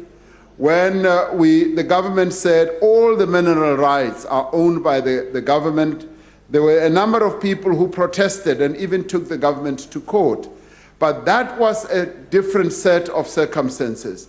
In this regard, ordinary people want to have a sense of ownership of a piece of land. And some of them, particularly those whose land was taken away from, want a restoration of the land that was taken from them.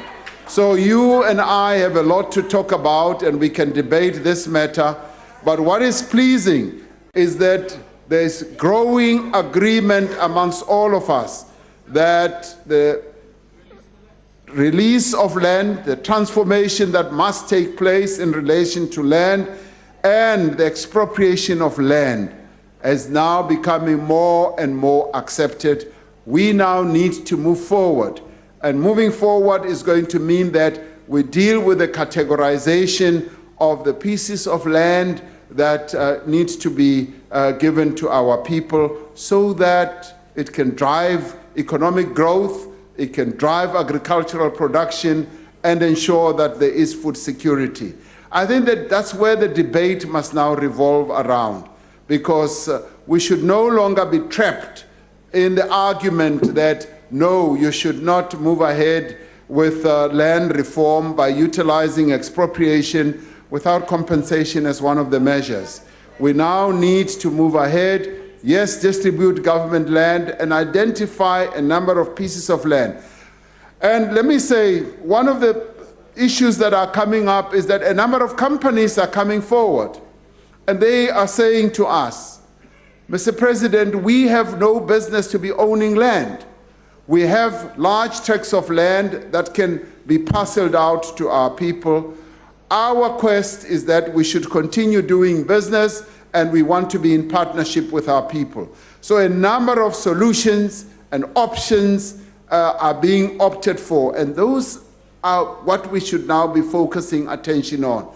It was pleasing for me to be hearing people who have been opposing this prospect coming forward and saying, we have solutions. And the other pleasing thing is that there are black farmers organizations who are now united together with white farmers organizations who say they want to sit down and come out with a land reform architecture which they can put to government and out to the public. So we are onto something that can lead to really positive results. So I would like all of us as South Africans to move away from this fear psychosis that's been going around, particularly those who are going around and spreading lies and rumors, like organizations like AfriForum running overseas and saying the ANC is out for a land grab. There is no such thing. The ANC wants to make sure that there is land reform that is going to lead to the growth of our economy. The ANC wants to make sure that there will be increased agricultural production and food security. And if we embrace that type of approach, we are going to solve this problem and restore the dignity of our people by giving them the land that they should have. Thank you very much. Thank you. Honorable Nkomo.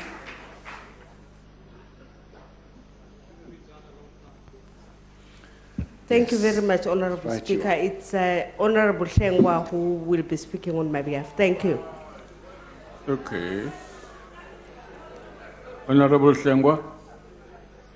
Thank you very much, Deputy Speaker, and our You must apologies. alert us in advance when that mistake happens. Don't wait. Siyaxolisa Sekela Somlomo, ngeke kuphinde kwenzeke. Honorable President, here's the problem. I would want to believe that your announcement in the late hours of the night, which was a feature of the past, was a knee-jerk reaction to some sort of pressure from somewhere. It wasn't. And you made it in the absence of a plan. You made it in the absence of fully taking into account the ramifications of what you were saying and also preempting the parliamentary process. And I'll tell you why I say that, Mr. President. A leader who speaks from both sides of his mouth is very dangerous.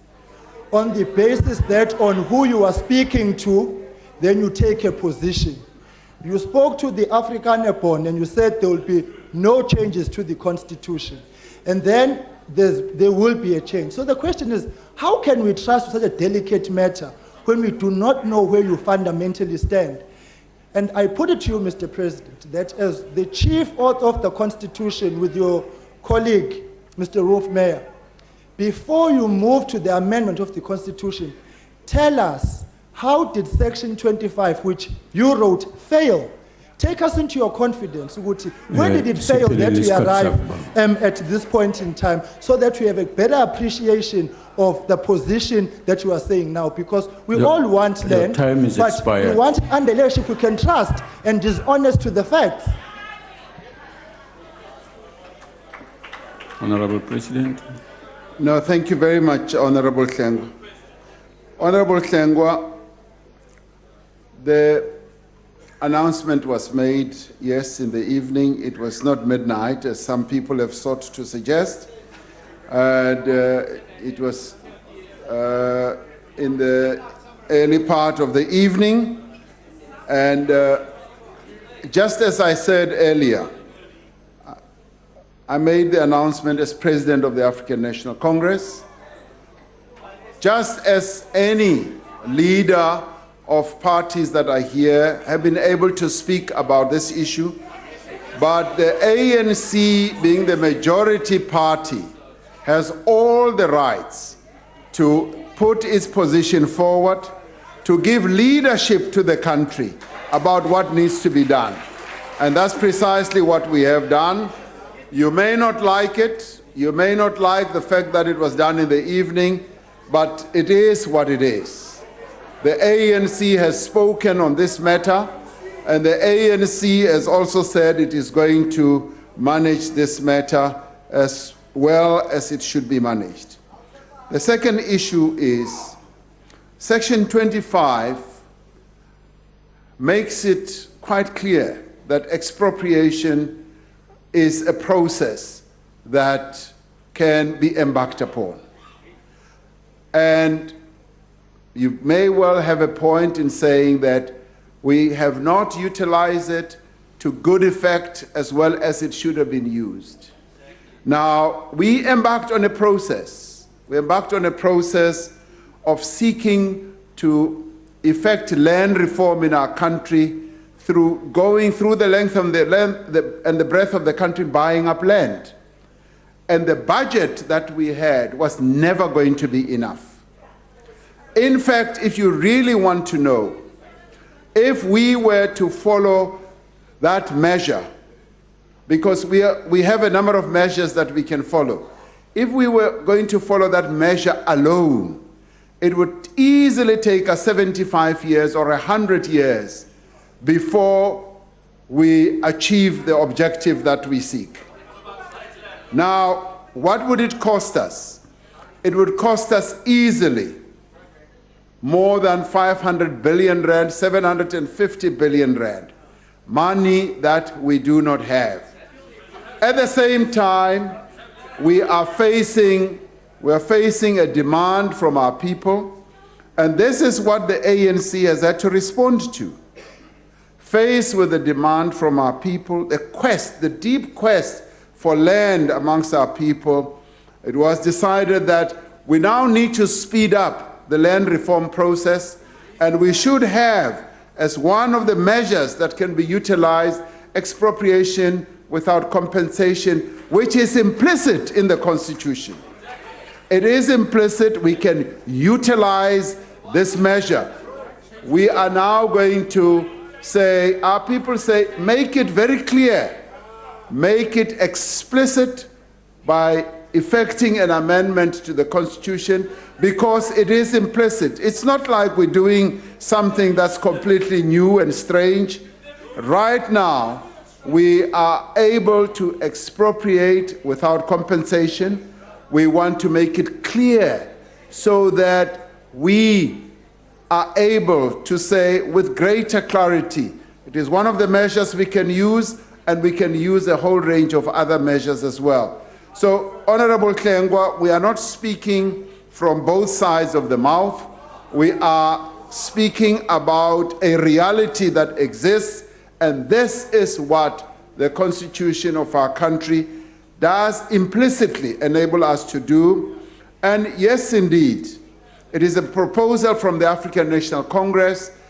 The parliamentary process will continue, and as it reaches its fruition, the ANC will put forward this proposal. It will be debated. It will come back here, and we will discuss it, and the rest will then outflow. So fear not, Honorable Hlengwa. This process is going to be as transparent as possible. And in fact, what we have said to the rest of our people is that come forward with your proposals. Many people have said, now there is certainty of where we are going. We are now able to make proposals on something that we can see where it is leading to. So I would like everyone here, including people outside, to come forward with proposals. And as I say, I am filled with deep gratitude that many of our people have been participating in all these discussions, and to us as the ANC it's become very clear, very, very clear what our people are saying, and that is precisely what we are responding to. But we are also saying, let the process unfold, unabated, and we will then see how, in the end, the members of this House deal with the proposals that will have been put together. That's what we are saying. Thank you very much. Thank you. Honorable members, we move to the... Deputy Speaker, sorry. Oh, this Groenewald here, sorry. Deputy Speaker, before sorry. Honorable Groenewald takes to the Yes, podium, what are you raising I on? have to express this concern. I'm serious this time around. I'm not joking. Look, Deputy Speaker, Deputy Speaker, the issue is here. I wrote to your office in particular, and I asked that we build some transparency into the follow-up question system here. No, later, please. Honorable please. member, no. I'm not sitting down. Honorable member, I'm not we sitting have- down. Honorable member, I need to make my point, Tata. Honorable member. You can't continue doing this thing. No. You said 2 minutes of 70 discretion, but we've been pressing here like complete fools. And what do you expect me to say? Honorable member, can The we last advise time, you? Deputy Speaker, can you allow me to finish, please? Honorable member. Can I make my point, please? When I stand up here. Honorable member, in the No. first place, you Tata, have no. said yourself you've written to me No, in particular. Tata, ndicela uthetha le nto uyaziyo. I wrote a letter to you expressing our concern and dissatisfaction as the party about this follow-up question system here in Parliament, where there is no transparency, we have no way of saying who's next. You said in response to that letter I wrote to you on behalf of the UDM, you said... Honorable you don't member, want- can I finish request my you point, to please? finish? No, man. No, but Deputy Speaker, we come. The last time I got an opportunity to ask the President a question was when he was still a Deputy President, and yet I've been pressing all the time. Do you think it's fair?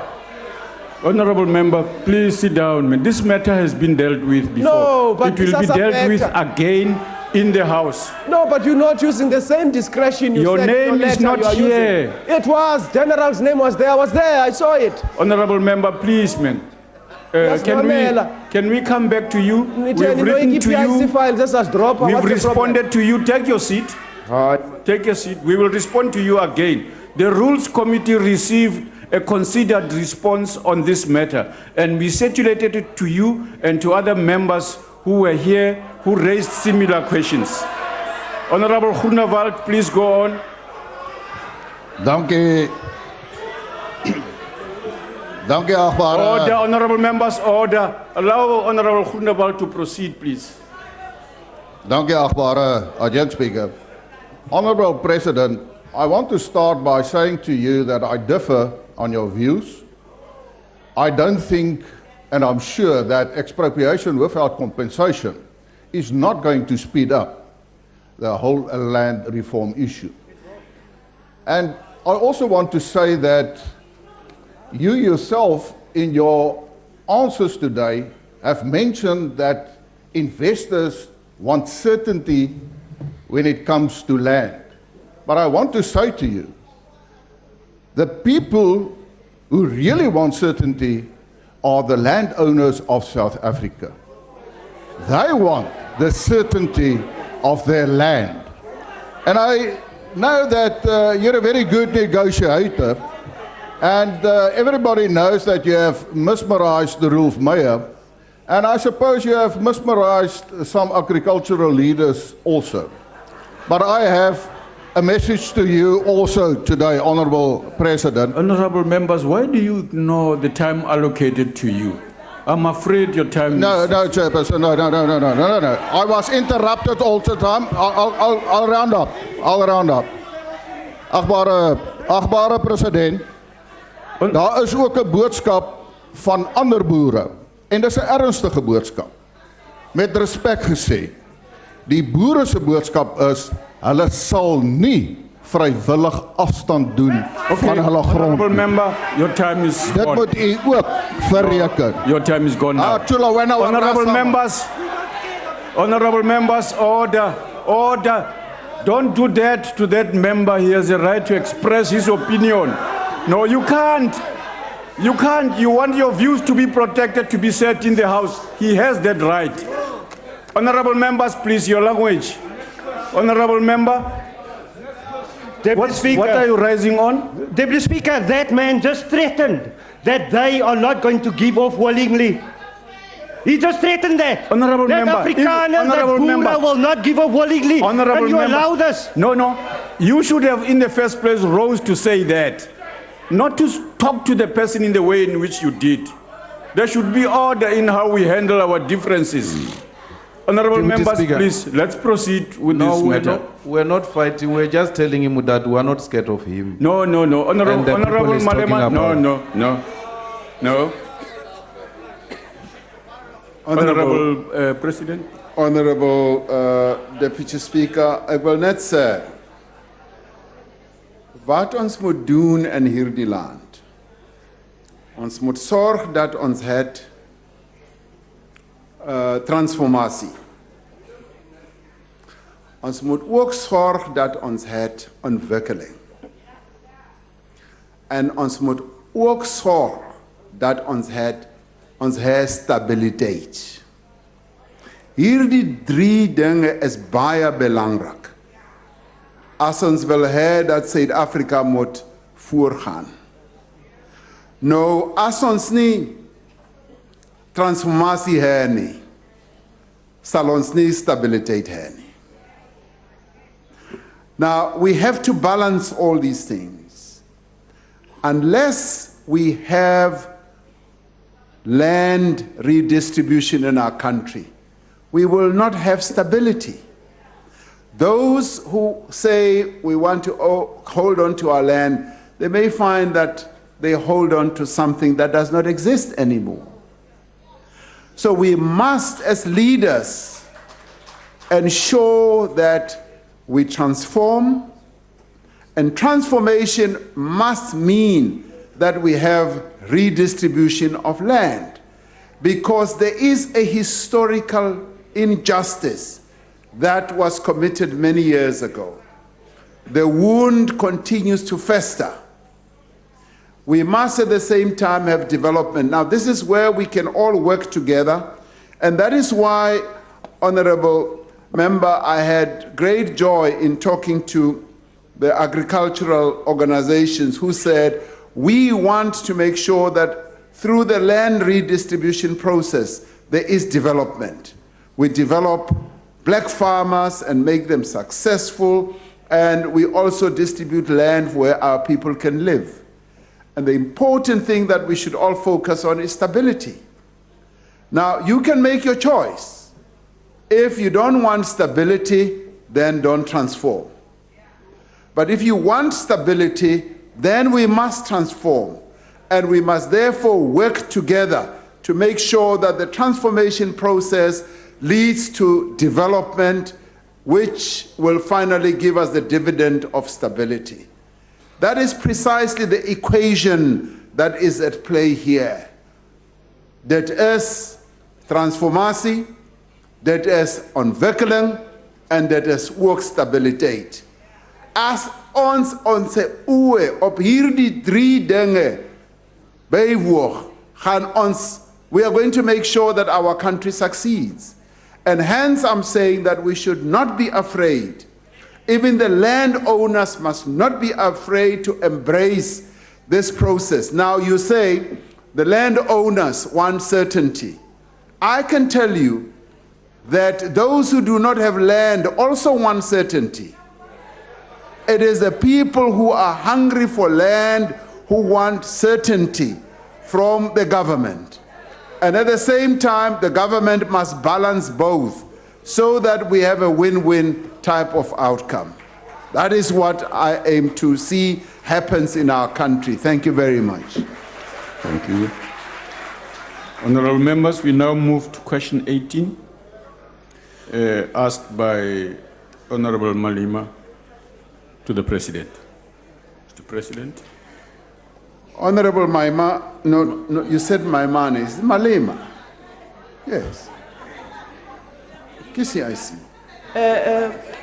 President, stop confusing it. What is happening actually? No, he said Maimane. You can't measure a giant against a kitty cat, please. Get it right. Honorable member. Honorable member. Honorable member. Honorable member, please withdraw that. They are calling the Honorable President. The question, Honorable Deputy Speaker, the question by Honorable Malema was, why did the government rush to sign the independent power producers? Now, the successful bidders, Honorable Malema, for the 27 independent power producer agreements that the Minister of Energy signed on the 4th of April had already been selected and announced in 2015. The 3-year delay was the result of a delay in the finalization of the power purchase agreements that needed to be signed by Eskom. The 27 projects from bid windows 3.5 to bid window 4 of the renewable energy IPP program were all procured during 2014 in accordance with long-standing government energy policy and statutory mandate.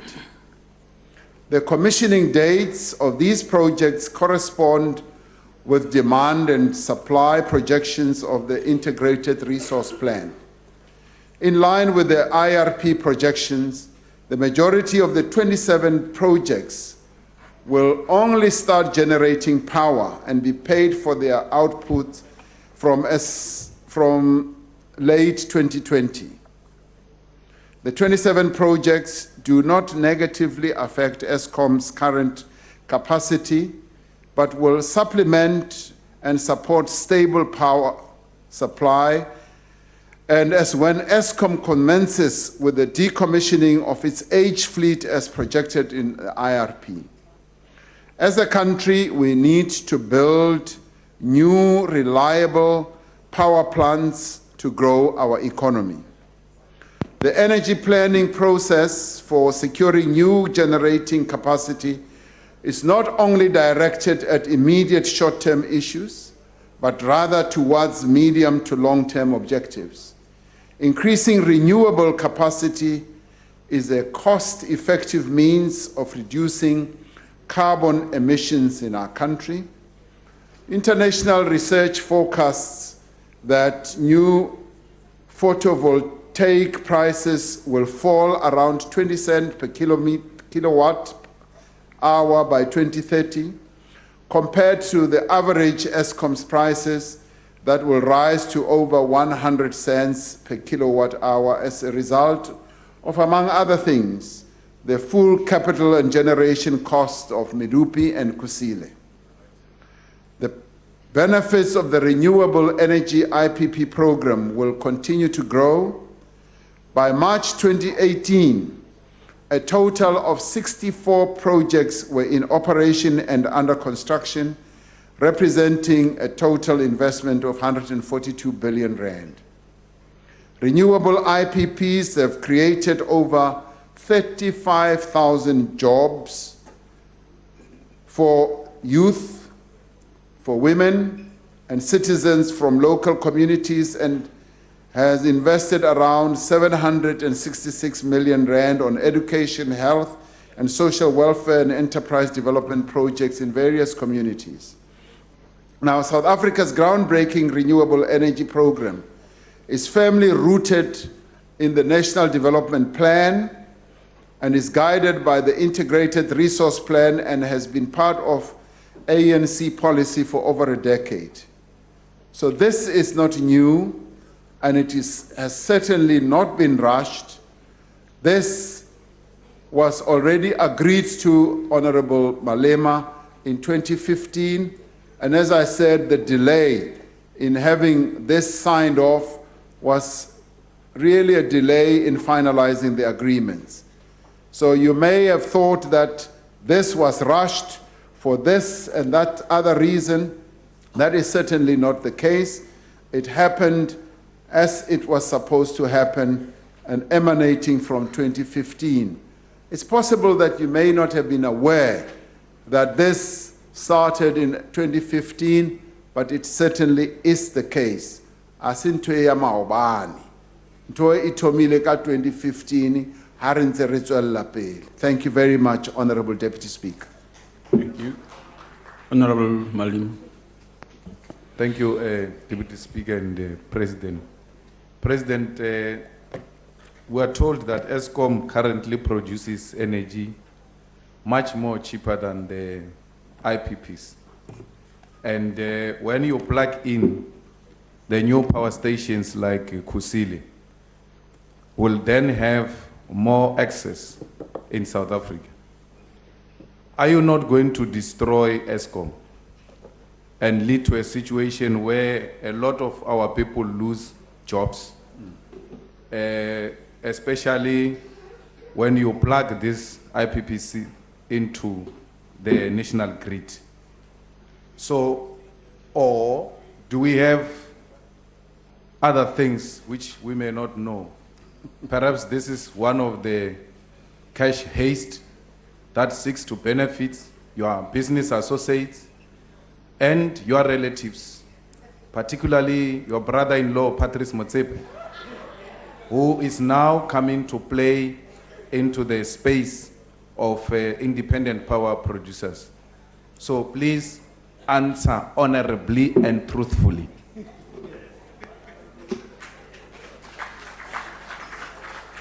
Thank you, Honorable Deputy Speaker. Kitsibilo we are honamo. Truth be told, Honorable Malema, the costing of the IRPs may seem like they are a little excessive, but the power that is generated by these IPPs is put into the grid. And once it is in the grid, it is blended with the power that is generated from our nuclear power station in Kuburg. It is blended with the coal-fired power stations from Witbank and all over. And the pricing in the end is, the pricing is never said to be IPP. Itlaba at a higher price, Kuburg, itlaba at a lower price. The pricing is blended within the whole mix. Now, ESCOM, yes, but in the end, the full blend, Entiwanki NERSA, is such that in the end, it is a blended price that ESCOM also has to pay. Now, we are saying that these power stations, as the renewable energy prices come down, it is going in the end to be a lot cheaper than what ESCOM is generating power at. Now, you are concerned about we having a surplus of power. This surplus power is just a momentary, it's transitional, because quite a number of ESCOM's power stations are old and they have to be retired. In time to come, we are going to start seeing quite a number of our power stations being retired, Now, the obligation that we have is to make sure that the workers who are working in those power stations are not left high and dry and are unemployed. So that is where we now need to make sure that we create clear pathways for those workers, because those power stations, they are going to reach a stage where they are tired. The power stations, they are budgeted for it will be alive for 40 years, it will be alive for so many years. It's only the mine. The mines become depleted over time, and so do power stations. Now, the key issue for us and the main challenge is going to be, how do we make sure that those workers have a safe landing? Those workers who are working in our power stations are not left without any form of employment. And the good thing is that we've got a good lead time going there. And so therefore, as we are already committed to a mixed energy type of architecture, where we have renewables and where we have fossil and where we have nuclear and where we have hydro, we must make sure that across the board, we stick to that mixed energy architecture and ensure that the people who work in our power stations, who generate power or energy for us, do not in the end lose jobs. Now,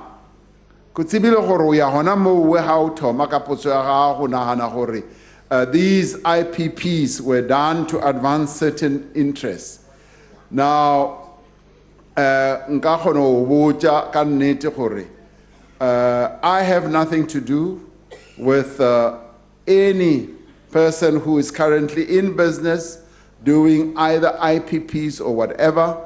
I have nothing to do with that. People who are advancing their own businesses do so as it is their business. And where I am, I sit as a regulator and have made sure that I will never want to get involved in businesses of that nature. And I am very much aware of the fact that where I stand, I should never seek to advance the interests of relatives, interests of people who are close to me. And if they are conducting businesses, if I need to declare, if no swarisaka, Nekita declare it's a maybe fortunately or unfortunately. I would have said Malema Kiamutseba or Honorable Malema Kiamutseba, so that when the matter is discussed, I'm nowhere near there. And that is the ethical behavior that we expect. So if, say, my brother-in-law is involved in a business, he's involved in his own business, and there should never be any suspicion, Honorable Malema, for what we do or what I do as a regulator, and indeed what the Minister of Energy does also as a regulator. There should never be a suspicion for he is advancing the interests of a relative. And if you have evidence to prove it, bring it forward, so that evidence. We must stop casting aspersions. We must just stop spreading rumors. For Muketekete is being favored because Kisware sa Muketekete kapo kimalume wa Muketekete. That should stop. If we find where there is fault, there is corruption, then we must raise it on an informed basis and on an evidence basis. Reska barintse re tsama all over re bolela fela o ka re ko stock felling. Asi stock felling mo. Thank you very much. Thank you, Honorable Maimani. Honorable President, the previous president said the things Honorable Malema, the same thing. Honorable Malema, And I'm going even to switch off us, this mic. we must not spread rumors when he was Honorable putting Malema, his hand in the you are till. not supposed to do that. Why you are plaguing? You are out of order. Honorable Malema, you are willfully breaking the rules. You know what you should be doing, and you were warned in writing. Honorable Maimani?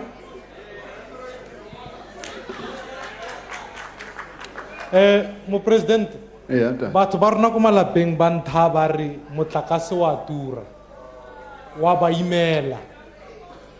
And it's within that context that we support IPPs because we believe our competition is good. It drives down costs, it helps.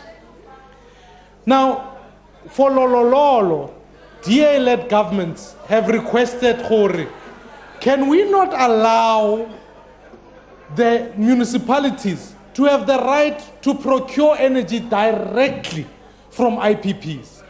This way, we are not stuck in a situation where consumers don't have a choice, municipalities don't have a choice. So don't you agree with me? The archaic nature of ESCOM requires review so that kamoso re fe bo masepala tšhono ya go reka motlakase from the IPPs directly so that they can offer our consumers cheaper energy over time rather than we keep the monopoly that ESCOM has been kuze kuyovala. Thank you very much. Honorable President.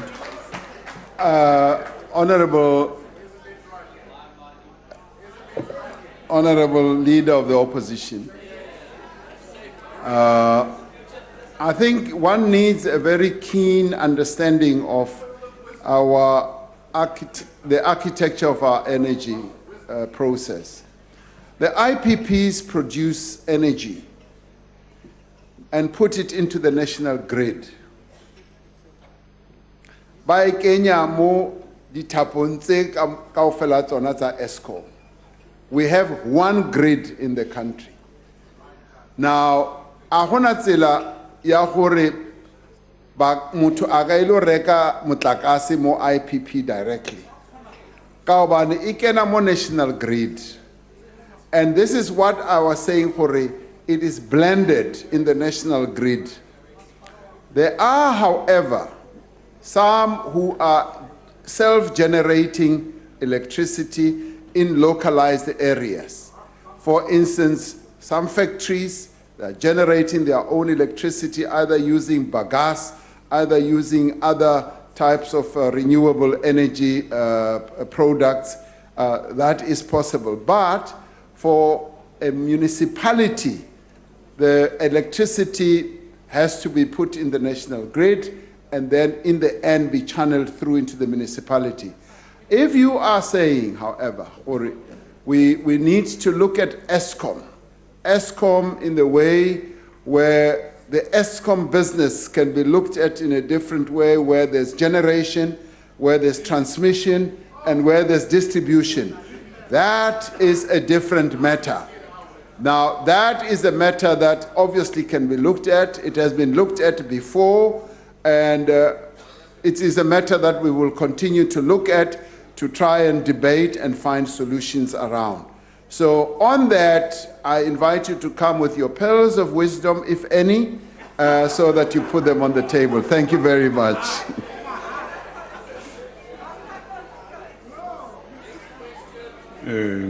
Honorable Esther Hazen, IFP. Thank you, Deputy Speaker. Honorable President, as you asked for facts, why does the calculation for the levelized cost of electricity does not include additional tax cost? And also, why does the calculation not include the current environmental levy of 0.35 cents or the carbon tax of 10 cents per kilowatt hour? But further to this, Mr. President, it makes the Honorable Mr. Malema's statement correct when he states the price of electricity. Under the current arrangements, renewable energy companies get paid irrespectively whether ESCOM is paid or not. It takes municipalities months and years to pay ESCOM in some cases. But renewable companies is paid immediately, which makes a huge difference. So don't you agree, sir, that this is happening, and what are your government going to do going forward? Thank you. Honorable President. The issue of municipalities paying ESCOM within a reasonable time frame is a matter that we are looking at. The issue of the IPPs is a matter that is governed by an agreement that is reached between Department of Energy, those IPPs, in the end, as well as ESCOM. Now, we want, obviously, our municipalities to move to a situation where they are able to pay their liabilities quickly to Eskom, because as we stand now, Eskom is owed billions and billions of rands by our local municipalities. Now, the Minister of Cooperative Governance and Traditional Leaders is working precisely on this issue, going through each municipality's liabilities to Eskom and finding ways in which those liabilities can be reduced and in the end eliminated. So government is involved in that type of process and is part of our process of improving service delivery at municipality level, service delivery that should lead not only to electricity being distributed in an efficient way, but also a whole range of other services. So we are busy and working on that. And I'm sure that we should be able to get solutions that have efficacy going forward. Thank you very much. Thank you. Honorable Majola.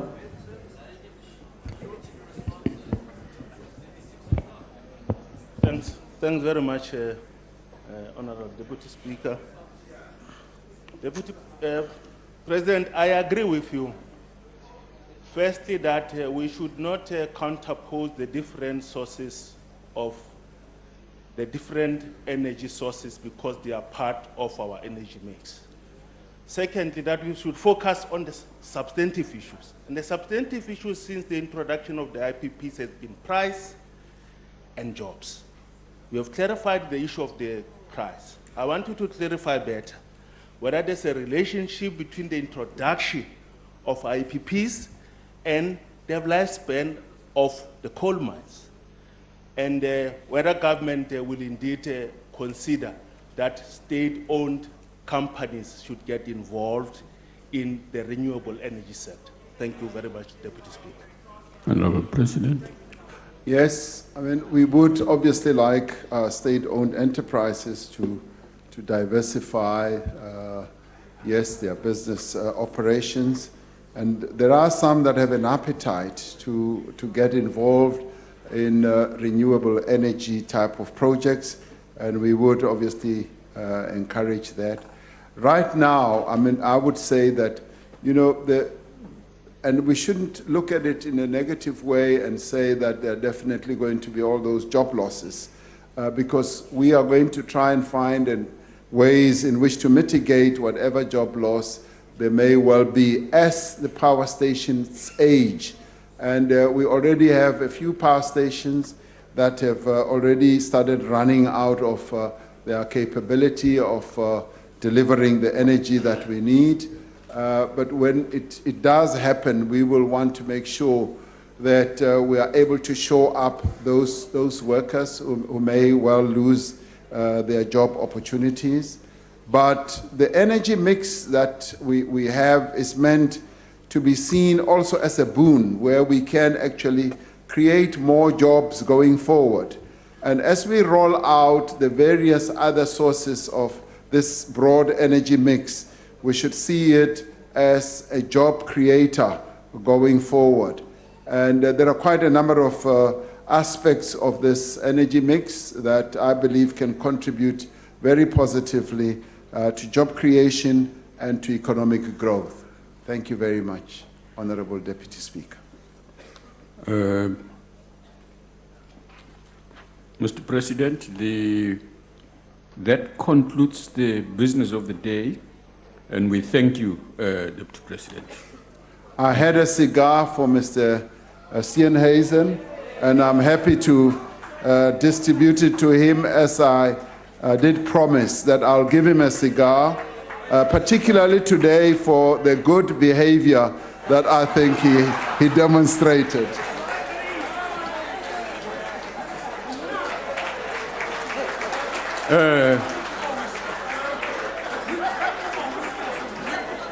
Honorable President, I think you and Mr.